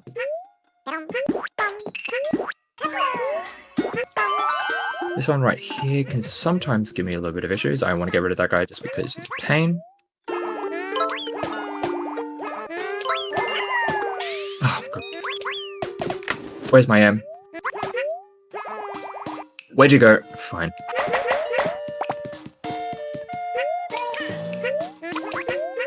That's fine. Because essentially the roof wasn't spawned in, it didn't bounce off the roof and come back down, which would have been able to give me an extra jump. Hello? There we go.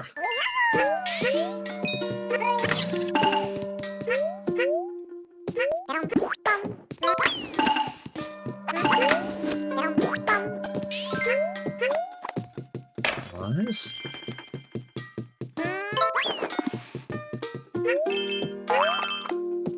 Do I have enough? Yeah, it's pretty fine.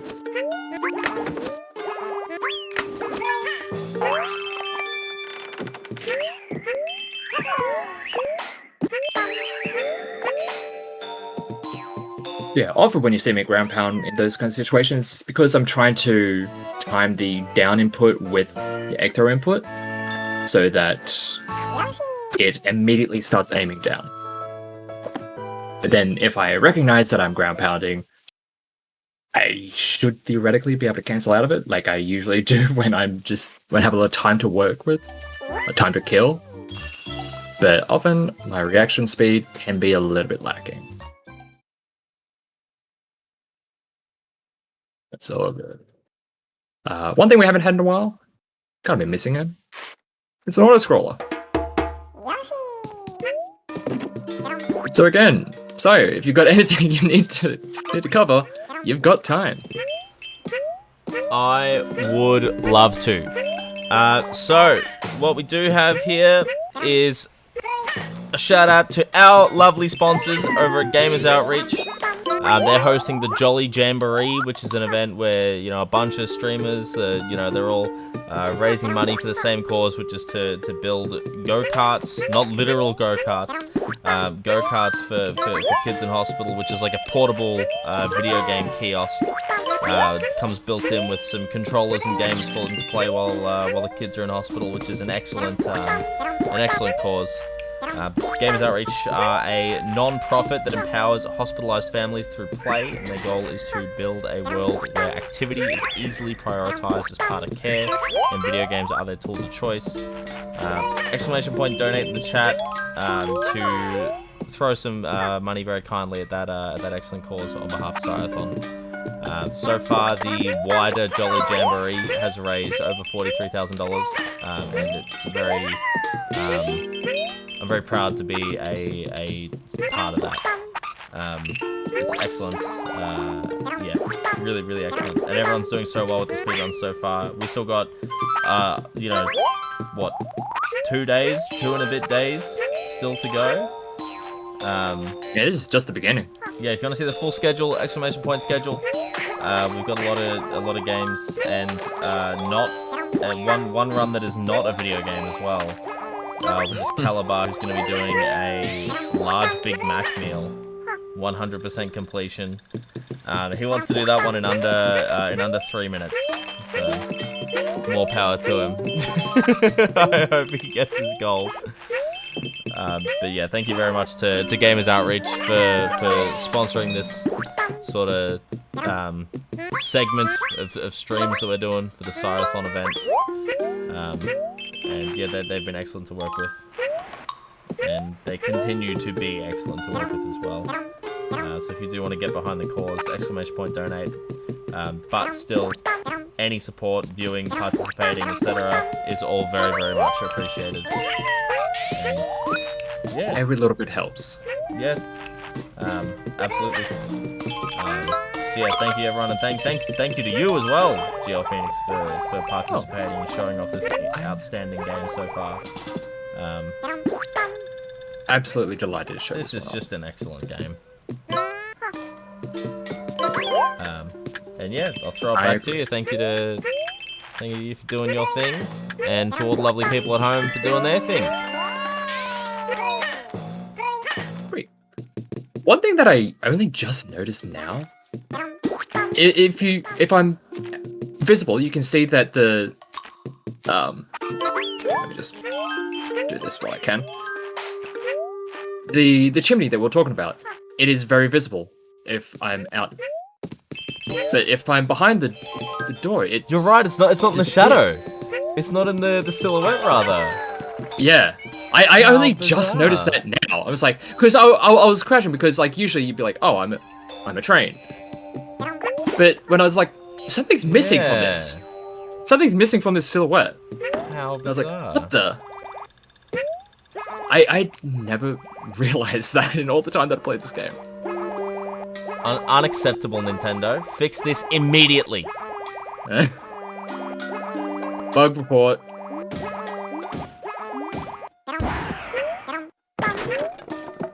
Big dragon. It's all good.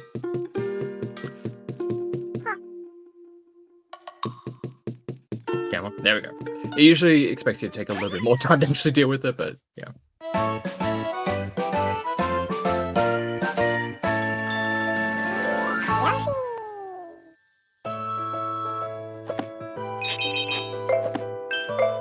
Yeah, that's what I was most confused about. Like, as I was going through the level, I was like, hang on, something's not right with this silhouette.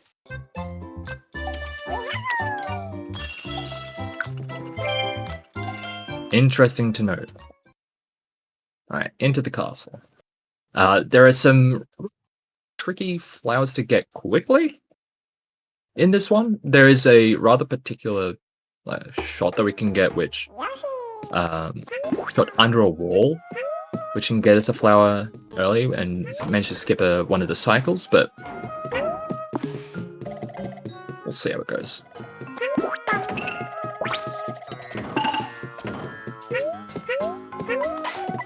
Because a lot of these platforms, they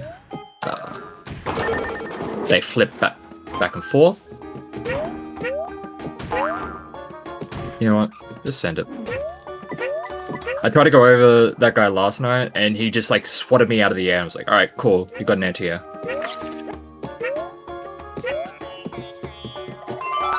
So I'm just like, you know what? I'm just gonna take it safe. This whole section, the game wants you to like fiddle around with all these portions and do a whole bunch of puzzle something. No. We have eggs.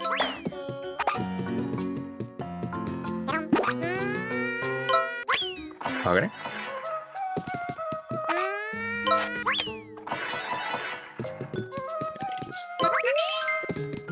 Got a few eggs for safekeeping. Right here is where I want to.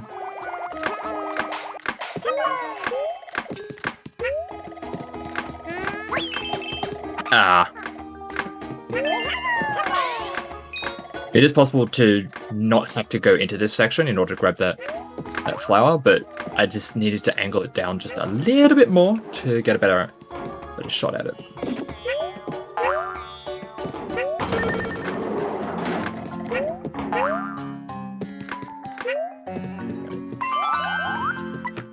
So we should have enough.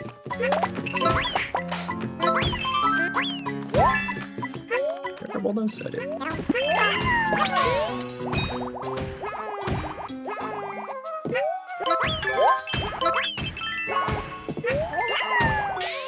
I have enough? Yeah, I need 4 eggs to get through this more quickly, and we have 1 right here. So we go up to the top. The game wants you to go all the way, like spin this around and do a whole bunch of shenanigans. We shan't. We shall leave.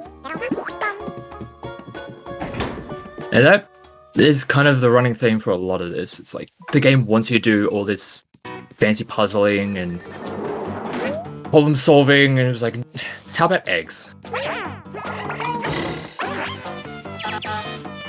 That works.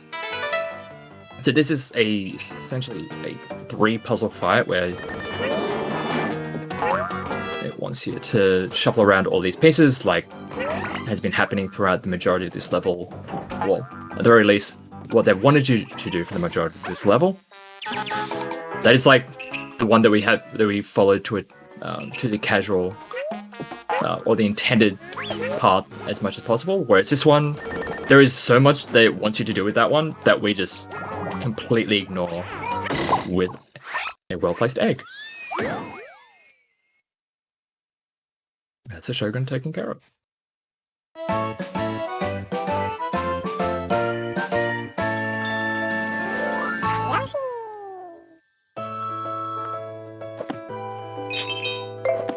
Alrighty. What's next? Animal Kingdom. That's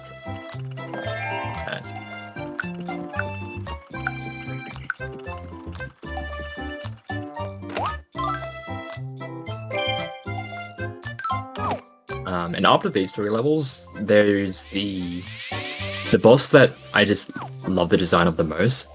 Like, all of the boss designs in this, I think are all very fun and charming in their own way, but I just really like the next one that's coming up. We'll see very shortly. First, we have some rather annoying levels to deal with. They can just kind of drag on a little bit for some of it. This one, you kind of need to escort a rhino around to break some things for you.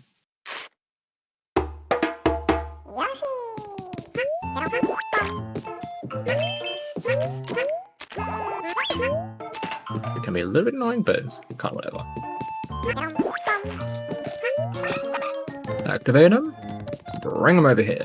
Because we can't actually deal with these balloons. We do not have the sharp and pointy bits. So, ugh. Move on.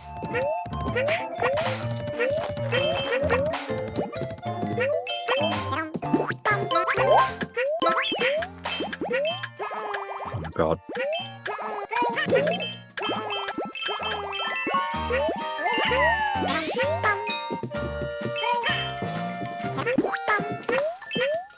Take take the damage because we have a checkpoint right here, and it refills all the armor. It's very, very handy.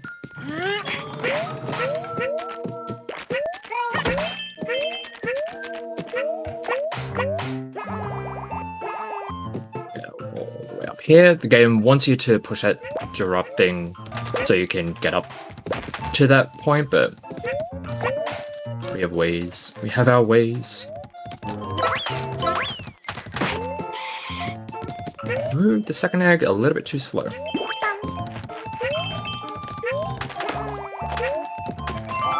All good. We have at least one egg for this. That, come over here. And we're going to have to be building yet another bridge. But this time...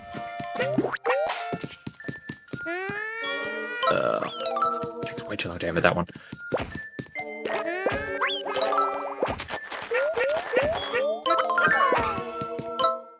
This time when we complete it is going to, as I mentioned before, going to put us in a little bit of a cutscene. So it doesn't matter that we're all the way up here. It is going to immediately, once we've completed it, instead of being all the way in front of it, because it expects you to be literally right there when you're completing it. By completing it, it's just going to throw us right here. So we don't have to worry about making our way back. It just does it for us. Yeah, man, open up. Oh my god. Ah. Okay.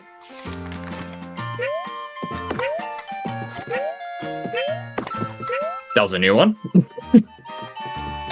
Don't worry about that.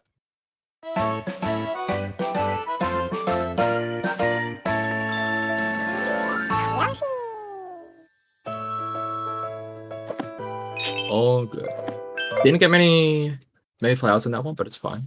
There are a lot of other levels that have a lot more convenient flowers to get. And after this one, there's yet another auto-scroller, so... Well, it's a shooting gallery at the same time, so...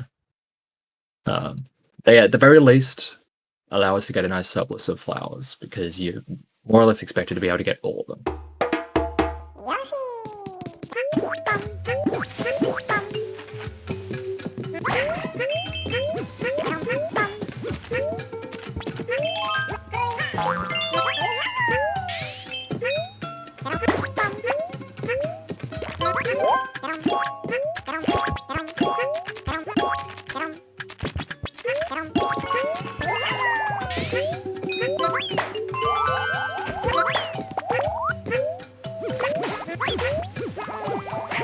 Yeah, not high enough.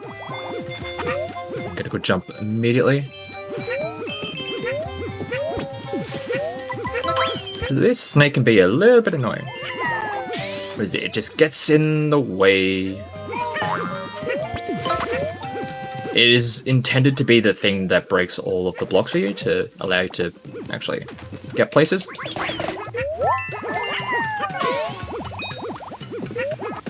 Okay, wait.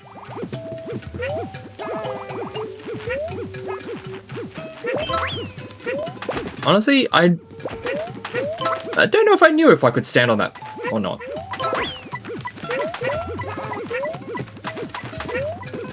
Can't remember if that was ever a thing. Anyway, it works out.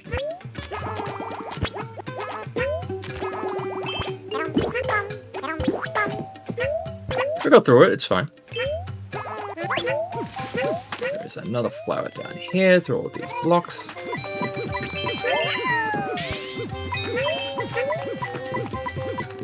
It's fine. That snake can just be annoying. It just gets in the way at the worst of times. And if you take too long in one section, you then have to deal with the snake coming back around at a different place, and it's just annoying. But if everything goes well and you're able to deal with it, or able to get where you need to go at the right times, you don't even have to interact with it whatsoever. It's usually the ideal situation. Alright, time for a shooting gallery.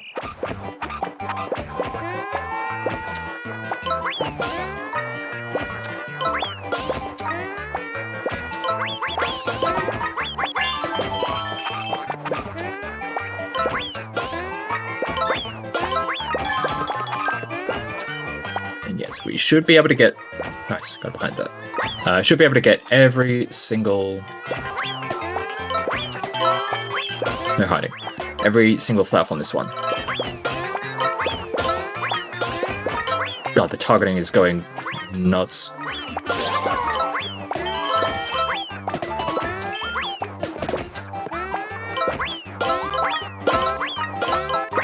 One thing that is pretty funny that you can do is some of these the cutouts you can hit multiple times with a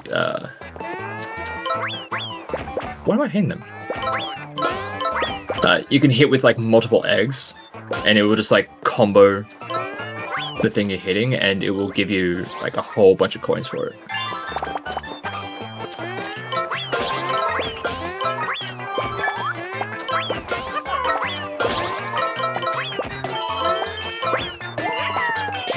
Backward.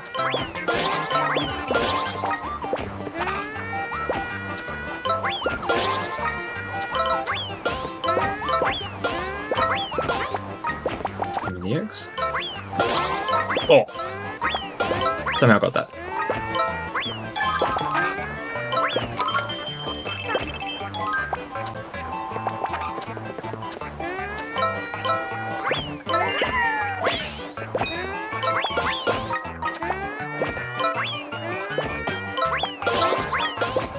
I usually miss so many of those monkeys. I'm surprised I got that many.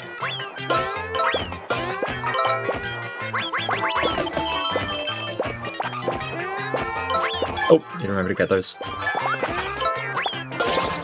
There's usually, as we like keep on saying, with these kinds of levels, where there's like a point requirement tied to the amount of flowers you can get, it's usually pretty generous and will give you like ample opportunity to get what you need.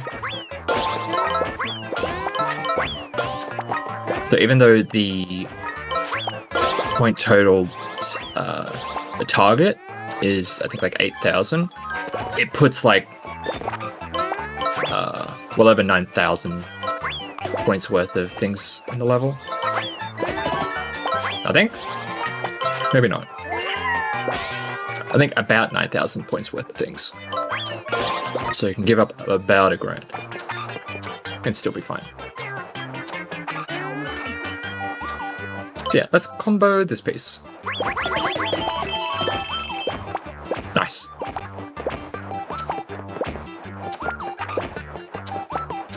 Yeah, we don't really need any coins outside of the 100 for getting the flower, because the coins are just used for the costume system, like the gacha machine, because it's 100 coins to get a costume.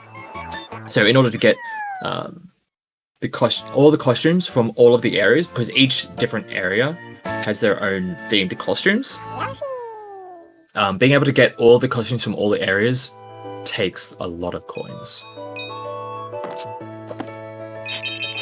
It's a lot. And I don't think even casually I've gotten everything in this game. There's just so much that I just haven't been bothered to try and get everything. There's just so much. I haven't done like all the B-sides. I haven't done haven't gotten all the costumes. I haven't gotten all the flowers in all the levels. It's just there's some of them that is way too annoying to bother. I'm happy doing ILs, I'm happy doing just the 80%. That's good for me.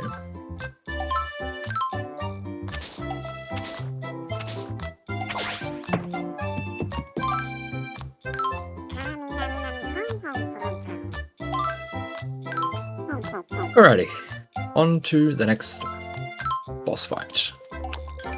It's a train, but it's also an alligator.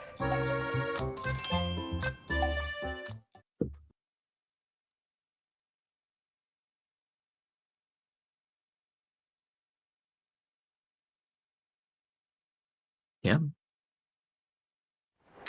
So yeah, as you're seeing in the loading screen, it's Baby Bowser and Kamek who are just being nuisances this entire time, and they're the reason why all these things are getting made.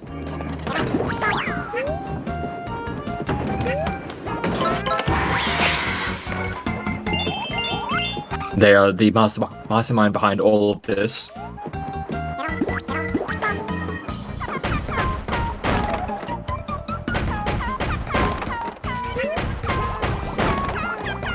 Alright, and so the way to skip a cycle in this fight, we'll get soon, after they fling a whole bunch of these bombs, and these extra Shy Guy, a bunch of signals are going to show up. We're going to break those, and it's immediately going to cancel the cycle.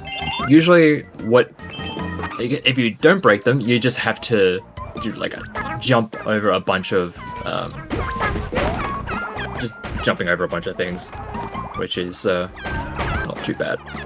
But you just don't have to bother with it. You just skip it.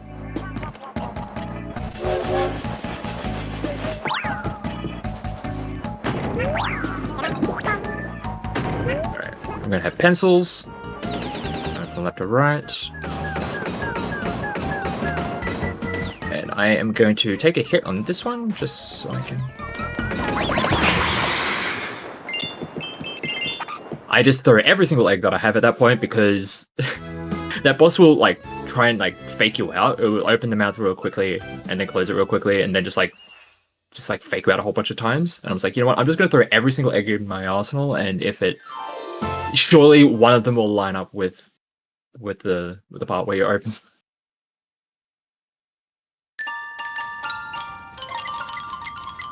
And it usually works out.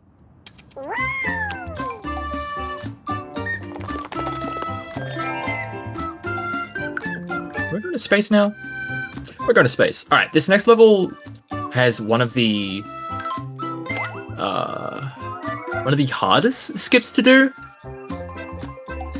We want to try and skip an entire elevator sequence, which takes a long time to do the intended way, which is bring down a bunch of magnets to slowly raise a platform. But if we can skip the entire thing, it helps out a lot. But it can be a little bit annoying to do. We'll find out if I can get it later. This is also another level where there is not really any flowers that we want to be picking up, because none of them are all that efficient to get whatsoever.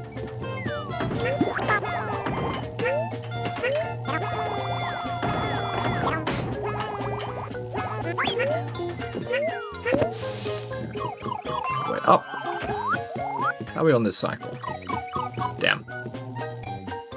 I think this one works on like a global cycle, because depending on how I do with the rest of the level, that will be only just getting onto it.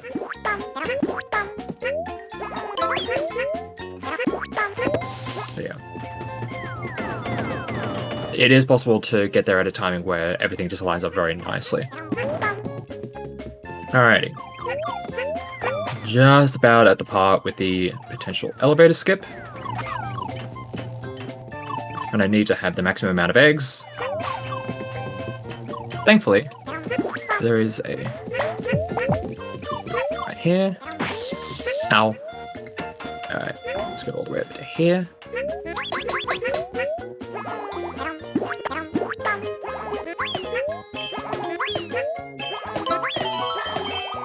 Oh no. There we go. Oh! Finger slip, but it's fine. We're good. It works. We got through it. Lovely. The reason it can be really annoying is because those Shy Guys that are there, they will jump onto the... Actually, what am I doing? They will jump onto the button, and that will bring the magnet down, so it will essentially push the elevator down. thankfully, we're able to just skip the entire elevator.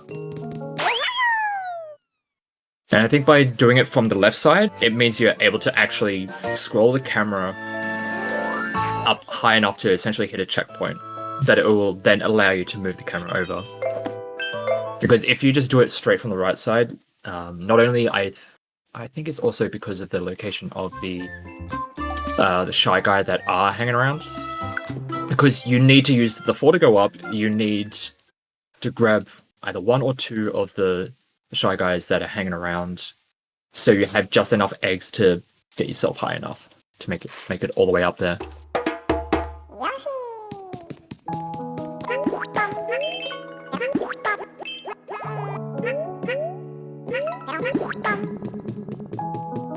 And it took me quite a while to actually get even close to consistent with that, but I'm happy that I was able to get that.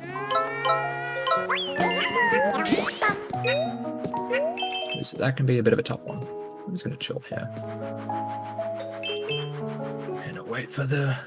God, this is a bit of a slow one. Oh, what am I doing? What kind of... Oh, that's an angled... That put me up there? Alright, sure.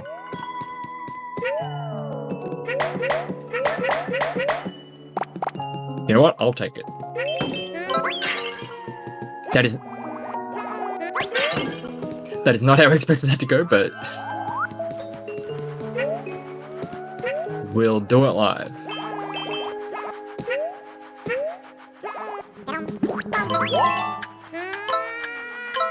That one.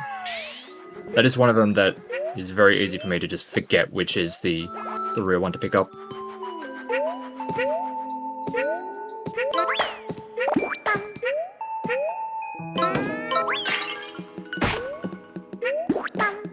Baited. There we go.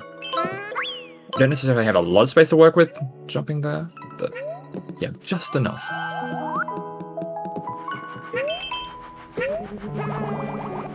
Now, GLPhoenix, you mentioned earlier Yes. that there was a second controller in use for this run. Yes. Have we missed that, or is that still upcoming? That is only for the final boss. Ooh. Then really keeping the people on the edge of their seats with that one. If you all want to find out about the second controller that'll come into play for this run, you have to wait until literally the very end. Yep, it's all the way at the very, very end of it. I'm on the edge of my... Well, I'm actually in a beanbag. But I'm on the edge of it. And when it was found out, like, the strat using the second controller, it saved so much time. It is ridiculous just how much time it saves to use the second controller. Well, I remember with that, there was that one Pokemon game where if you plug in a second controller and you hold, like, up on both of them, the character just runs, like, twice as fast. Oh, yeah, I think I remember. Yeah, interesting. I do know that, like, the Let's Go games do use, like, multiplayer strats, like co-op strats, because it increases the likelihood of catching. Yeah, I think I've seen a lot of those runs are just done co-op. Yeah.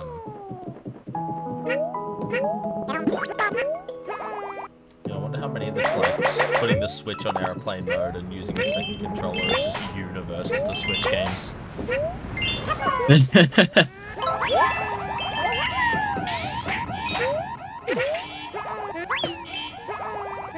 Come on, we can climb. We can do it. But yeah, when I found out that... When people were discovering that whole airplane mode thing, I was like, surely. Really?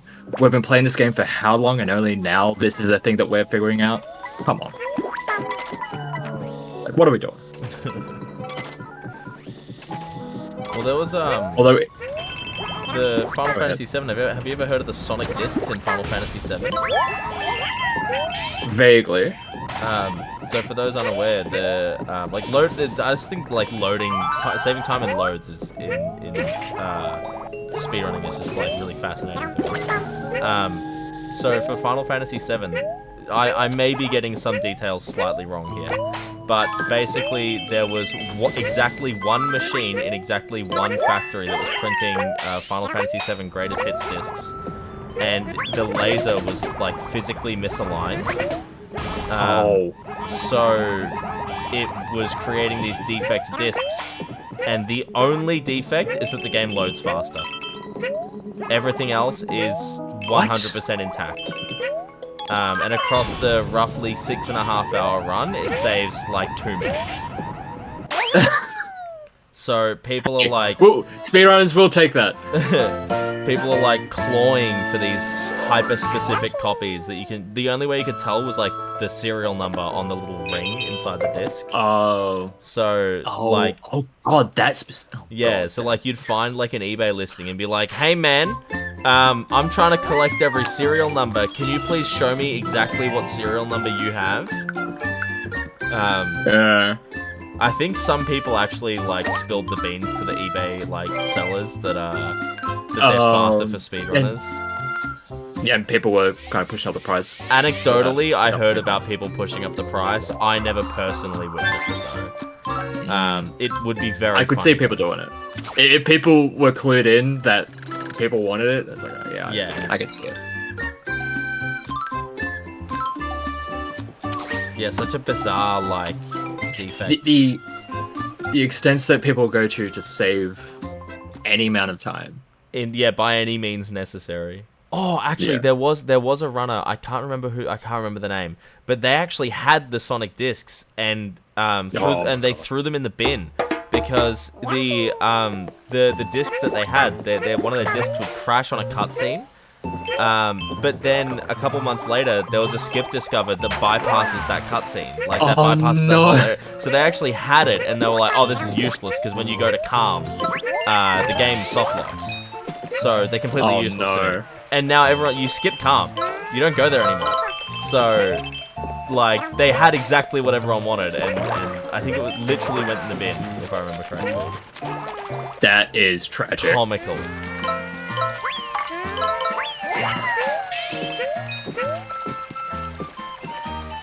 Reminds me of, what was it, the hot plate? Oh my god, yeah, you put your NES games on the hot plate and all that shit.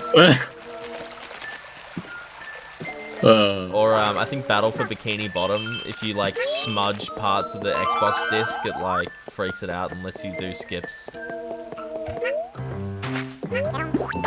Outstanding. Yeah, we're getting to that era. I mean, even Simpsons Hit and Run is like,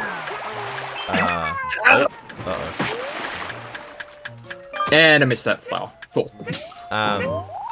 We're fine. Simpsons Hit and Run, they found if you install the game by a disc, like an old PC disc, you can do a minimal install, which installs the game as is, but just doesn't include the cutscenes. So it just automatically skips every cutscene. Oh, so they don't have to try and get the cutscene skip on every... Yeah. It's like, you know what? The game will just do it automatically. It just does it for you. Lovely. I think it's banned. I'm only keeping up with it via Liquid's Twitter. I'm not in any expecting Liquid to be at the cutting edge of that. Yeah. Speedrunners will do literally everything but play the fucking game. I know, it's like the amount of effort we're like that is speedrunning in a nutshell. It's like the amount of effort we're putting into playing a game less. We put so much effort to playing a game less. It's weird, but hey. Who am I to judge? When I'm here putting my Switch into airplane mode. To save maybe a minute over a 4-hour run.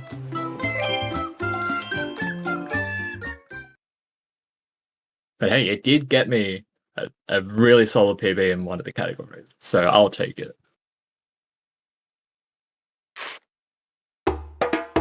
Yoshi! Alright. This level can be a little bit annoying, but let me just grab a couple of eggs so I don't have to worry about them later. And this level is very much cycle-based. These things are just going to be spinning on their own. I just have to try and get to them at the right times.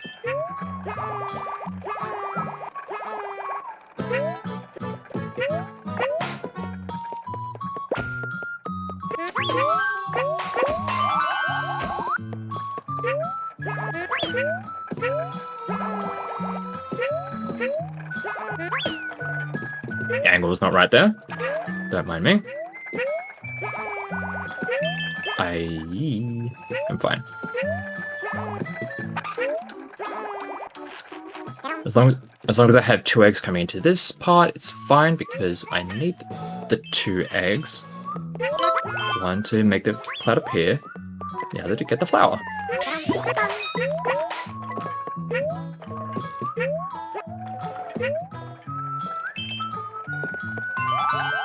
Yeah, this is not one of those levels where we're getting a whole lot out of. You get like that 1 flower there, we get 1 here. Never mind.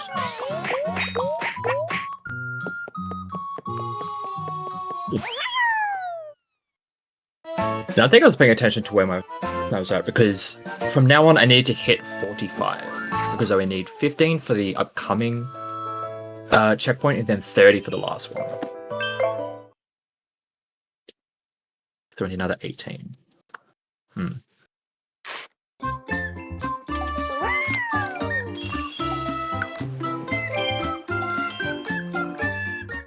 Is that generated?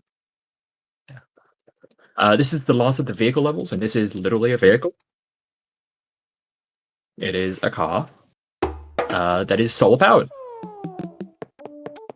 And that is pretty important to how we want to actually go past in this, because as long as we're in the shade, we lose a lot of speed. We want to be staying in the sun as much as possible. And you know what? Screw you.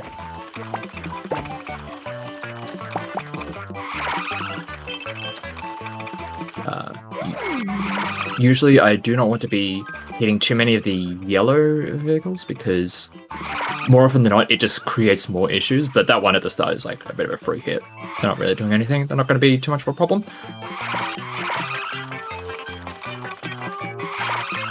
But this should be a level where we get a solid amount of flowers.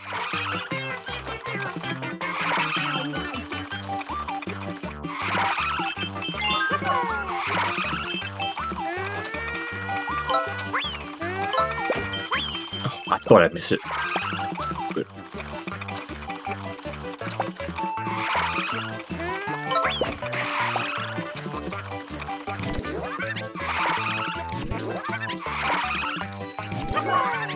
Alright, so now we just need to catch the one in first place.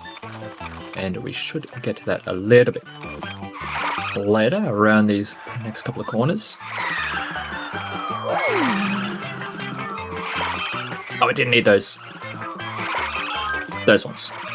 You can usually tell if a bunch of coins will have a red coin in it is by the fact that some of them are, like, the red ones rotate on a different axis.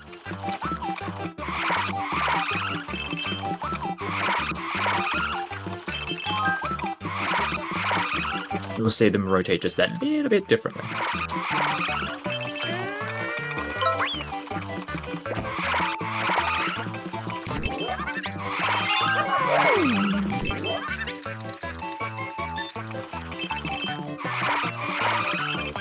Alright, this section can sometimes be a little bit annoying because it can be a little bit tight on the timing. And we're fine.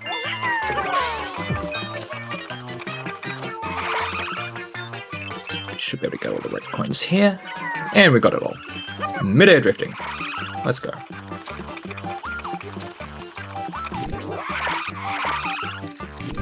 We tagged the shade a few times, so which is not ideal, but all good in the end. So we just have 3 more levels and then the final boss, and then we will be done here.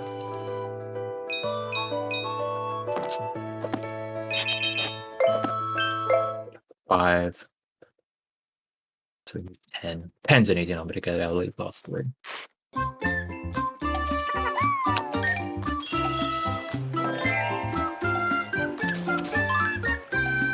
Oh, this guy wants to talk.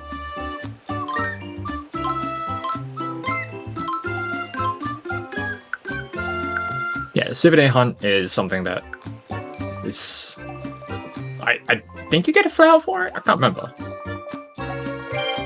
But it requires you to go back into levels you've already done, so it's not really worth it. It's just annoying that they constantly bring us over and it's like, hey, we would like this thing. It's like, I have places to be, I'm sorry.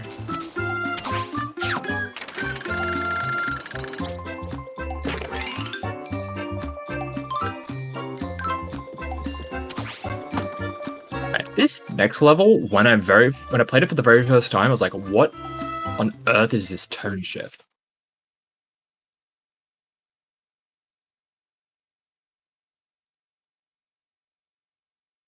A dog bark. Don't worry about that.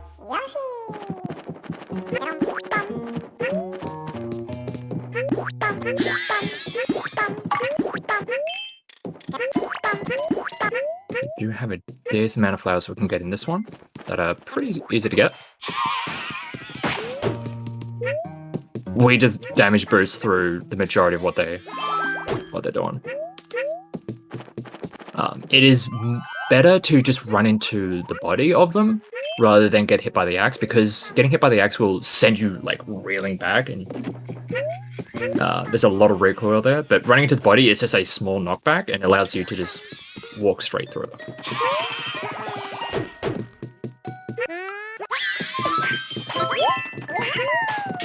One. Thankfully, they don't enjoy the light.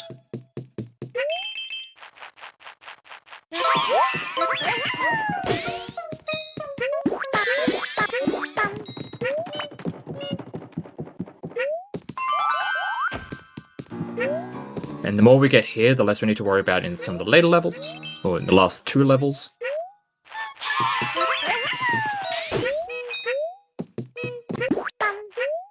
I do not need this time one here. I would grab it if I was like really desperate to make up the amount of flowers that I had. But we are in a pretty good spot.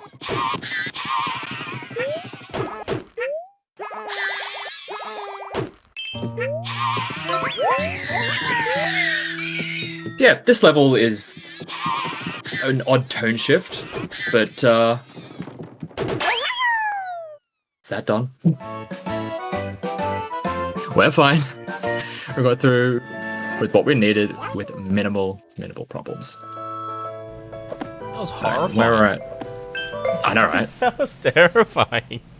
They put this in a kid's game. Yeah. I don't know if you've seen the one for Piglet's Big Movie game on PS2 and GameCube. It's like, it's a very similar, just tonal shift of like running around happy with like Piglet and Pooh Bear, and then now there's like, it's like stealth mechanics and you're trying to like legitimately survive. It's very fun. Jeez. What is it with game devs? Is it just like putting these nightmare sequences in kids' games? It's funny, but I'm not sure the kids would necessarily agree. This is also another one of the levels where it's really handy to have the armor to just damage boost through so much of this level. Because otherwise, like, these things are just annoying. You just bounce off them constantly. It's very easy to lose a lot of health to it otherwise.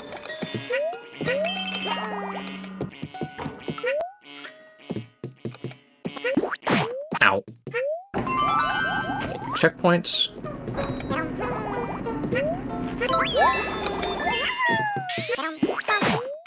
Bounce off. Thankfully, I still had the damage boot. Well, the iframes. To just bounce that one off again. Oh, what is that angle? Come on! We're fine. That level can sometimes just be annoying just based on the timings of when those things are starting to come out and just get in the way.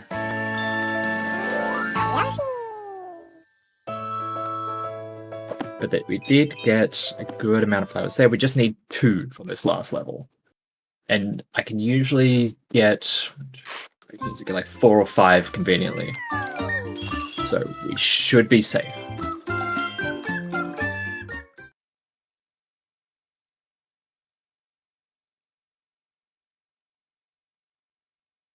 Alrighty. I always forget about the mini-boss at the end of this level. It's just one of the bosses that I'm just like, oh yeah, that one exists, huh?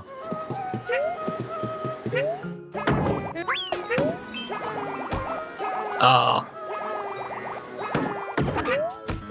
I tried to get high enough so that it would connect with that. Buddy. Also, for some reason, they gave the Shy Guys bazookas. Don't know why, but more power to them. Okay, we now have enough flowers to finish the game.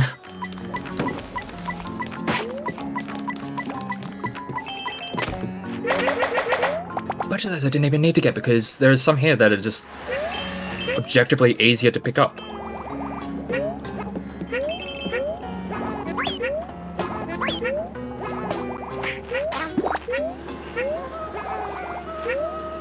Like this one here. I said this one here. Oh my god. Took too long, we messed up the cycle. Fine.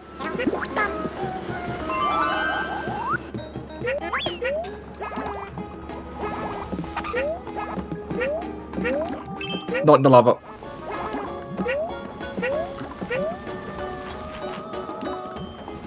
Fine. These gears, I swear to God.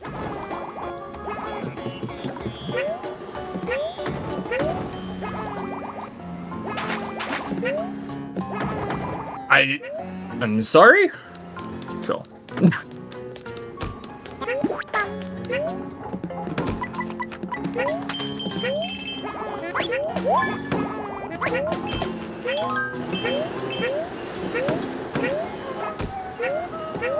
Now there is a flower all the way on the right side, but it is much easier to get up here by going towards the left path. Because we don't need the extra flower, we already have enough to get through the final checkpoint. We just don't need to worry about it.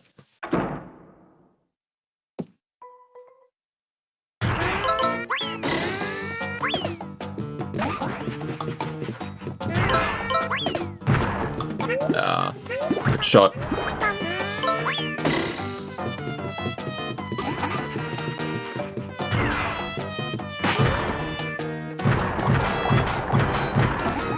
Come on. Where is it? There we go.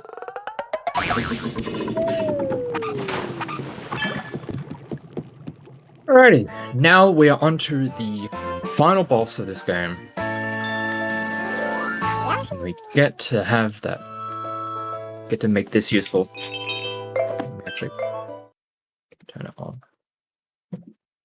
I made sure to charge it last night so the joysticks weren't going to just conk out on me. Because that would have been a little bit awkward. Get all the way to the end and then realize, oh, I just have to do this the one player way, which is significantly slower.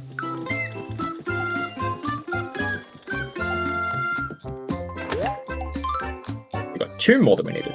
Alright, so let me explain why it is, well, why the 2 controller thing is going to be happening.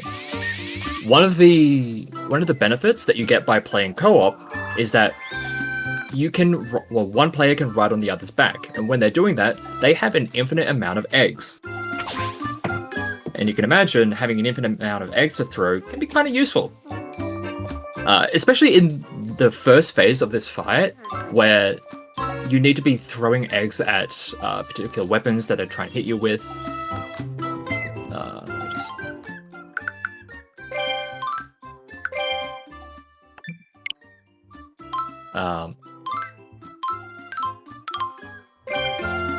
you want to be hitting these weapons, and by breaking the weapons, you then get to throw eggs at Baby Bowser himself. Doing this with a one-player way, you don't have eggs to start with, and it takes ages for you to have access to anything that can get you eggs. So if we just do this, and then Baby Bowser is the ball, we can ramp out him, then we use the second controller just to survive. And putting all that time into like having this second controller active or turning it into co-op. Come on. Taking all that time to do that and get all of it set up still saves a considerable amount of time compared to doing the first phase the intended way, single player. It saves so much time.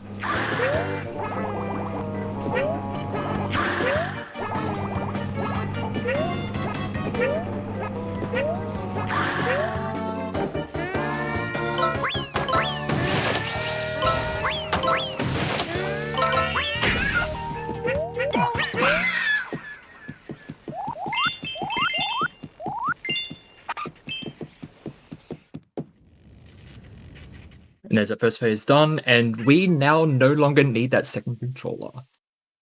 You can bugger off.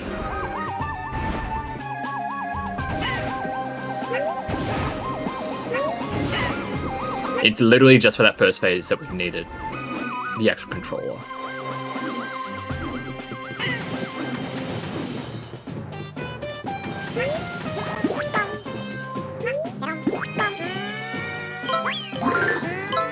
Which way are you going?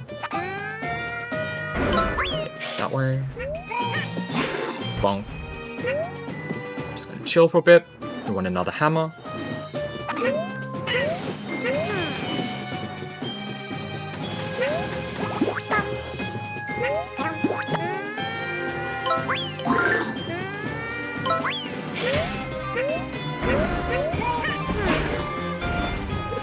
We just want to hit him a whole bunch.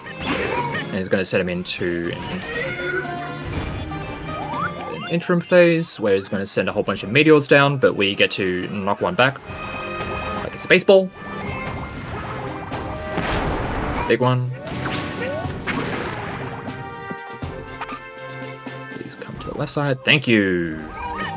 Back into the front. Alright, everything's gone very much according to plan. There's the Yoshi, but that's fine.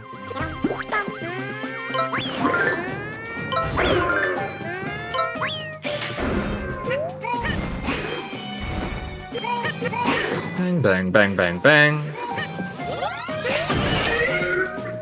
Let me set this up for next time because we are just going to do the exact same thing. Knock back the fireball, get him back to the front, and then we just need to hit him once more for one more sequence, and then we'll be done. And the way it works is they'll want to grab onto this one, like stop you from doing that. But and 3, 2, 1, and time. Don't worry, sorry, I did notice the unfortunate snafu with the. I'm so sorry. It's all good. It's all good. So this is actually really easy math to do. So it should have been about a 226 flat. 226 flat? Pretty good. So I paused the timer by accident at 223.27, and then there was a couple seconds of fumbling, and then there was 258. So if I be generous and say about 5 seconds of fumbling, 226 flat is what it comes out pretty to good on my end. So I will punch that in manually. Really well done. Sweet. Thank you. Outstanding game with immaculate vibes. It's absolutely wonderful. I love it. That was excellent. Thank you. So I do have questions. Yeah. Fire away. So you mentioned that the costume has like a pretty big impact on the run. Do you ever reset for a better costume, or just kind of take whatever you...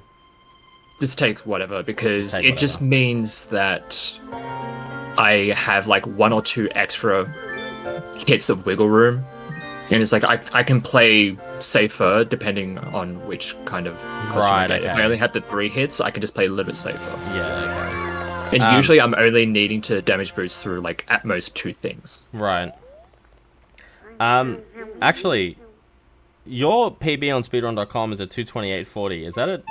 Did you just get a PB? Nah, last night I did a 225.36. Ah, damn, so close. Okay, so it's not verified yet Yeah. or something. Okay, damn, Yeah. that would have been... I 2 haven't in a even row? posted it yet. I'll have to. 2 in a row would be I'll have so to post good. it up. Yeah, it would have been real nice, but We did have a question from the chat room as well. If there are any categories that you wish existed for this game, or any tech that you wish was viable in a run, that just isn't, or doesn't save time or anything. in terms of categories, not really. There's only so much you can really do with this. It's a little bit tough. Like, it would be nice to try co-op runs of this, but you'd need enough people running it to be able to Yeah. to do the co-op, because there was some interesting things you could do if you had an infinite amount of eggs. But yeah, in terms of like any tech that would be fun to be able to have, the ground pound cancel stuff, but there is nothing that it can actually really use for. I mean, it's fun to Yeah. do, but yeah, sometimes that is something about the tech that you can find. It's like, it's cool, but doesn't really do anything for us. Yeah, aside from that, the other question that I've been getting, and I've been getting this so much, the people are dying to know. Yes. They've been hounding me in the chat, in the DMs. I got a few letters in the post as well. They're asking me, where do I find more GLPhoenix? Where can I see more GLPhoenix content from the GLP family of creation? GLPhoenix literally everywhere. On Twitch, Twitter, or X, Blue Sky, wherever you want to find me, you can find GL. Outstanding it's the stuff. same name. Unified Are there branding any is a wonderful thing. shout-outs or anything else that you want to give along those lines before we send you Also, on your way? my headphones. Oh no! Oh, we've lost everything. My headphones are screwing up. Sorry. I can't. All right, I can hear you now. It's fine. Are there any like shout-outs or anything, any closing words that you'd like to give before I get you out of here and we move the shop along? No, not really. I just thanks for having me on. I really enjoy this game, and that I'm happy that I was able to show this one off for everyone. It's as we've seen, it's a charming, delightful little game, and yeah, it's a lot of fun. But yeah, thanks for having me on. Thank you everyone for supporting a wonderful cause, and keep doing so for the rest of the event. That's all I got to say. He's taken my job. He's doing it for me. What an absolute hero. I will leave you to it. Thank you so much. Be a commentator. Thank you so much for joining in and showcasing your power at Syothon 2024. And with that, I bid you farewell and I remove you from the call. Bye. Much love. Take care. All right, and it's back to me. Fantastic. So, that was immaculate vibes on that game. That was awesome. So I am going to get the next runners set up here. Okay, what was the estimate on this, Johnny? This one was 50 minutes. That's right. And this is Ratchet Deadlocked. Deadlocked? Let's have a look. Let's see what we got here. Ratchet Deadlocked, that's right.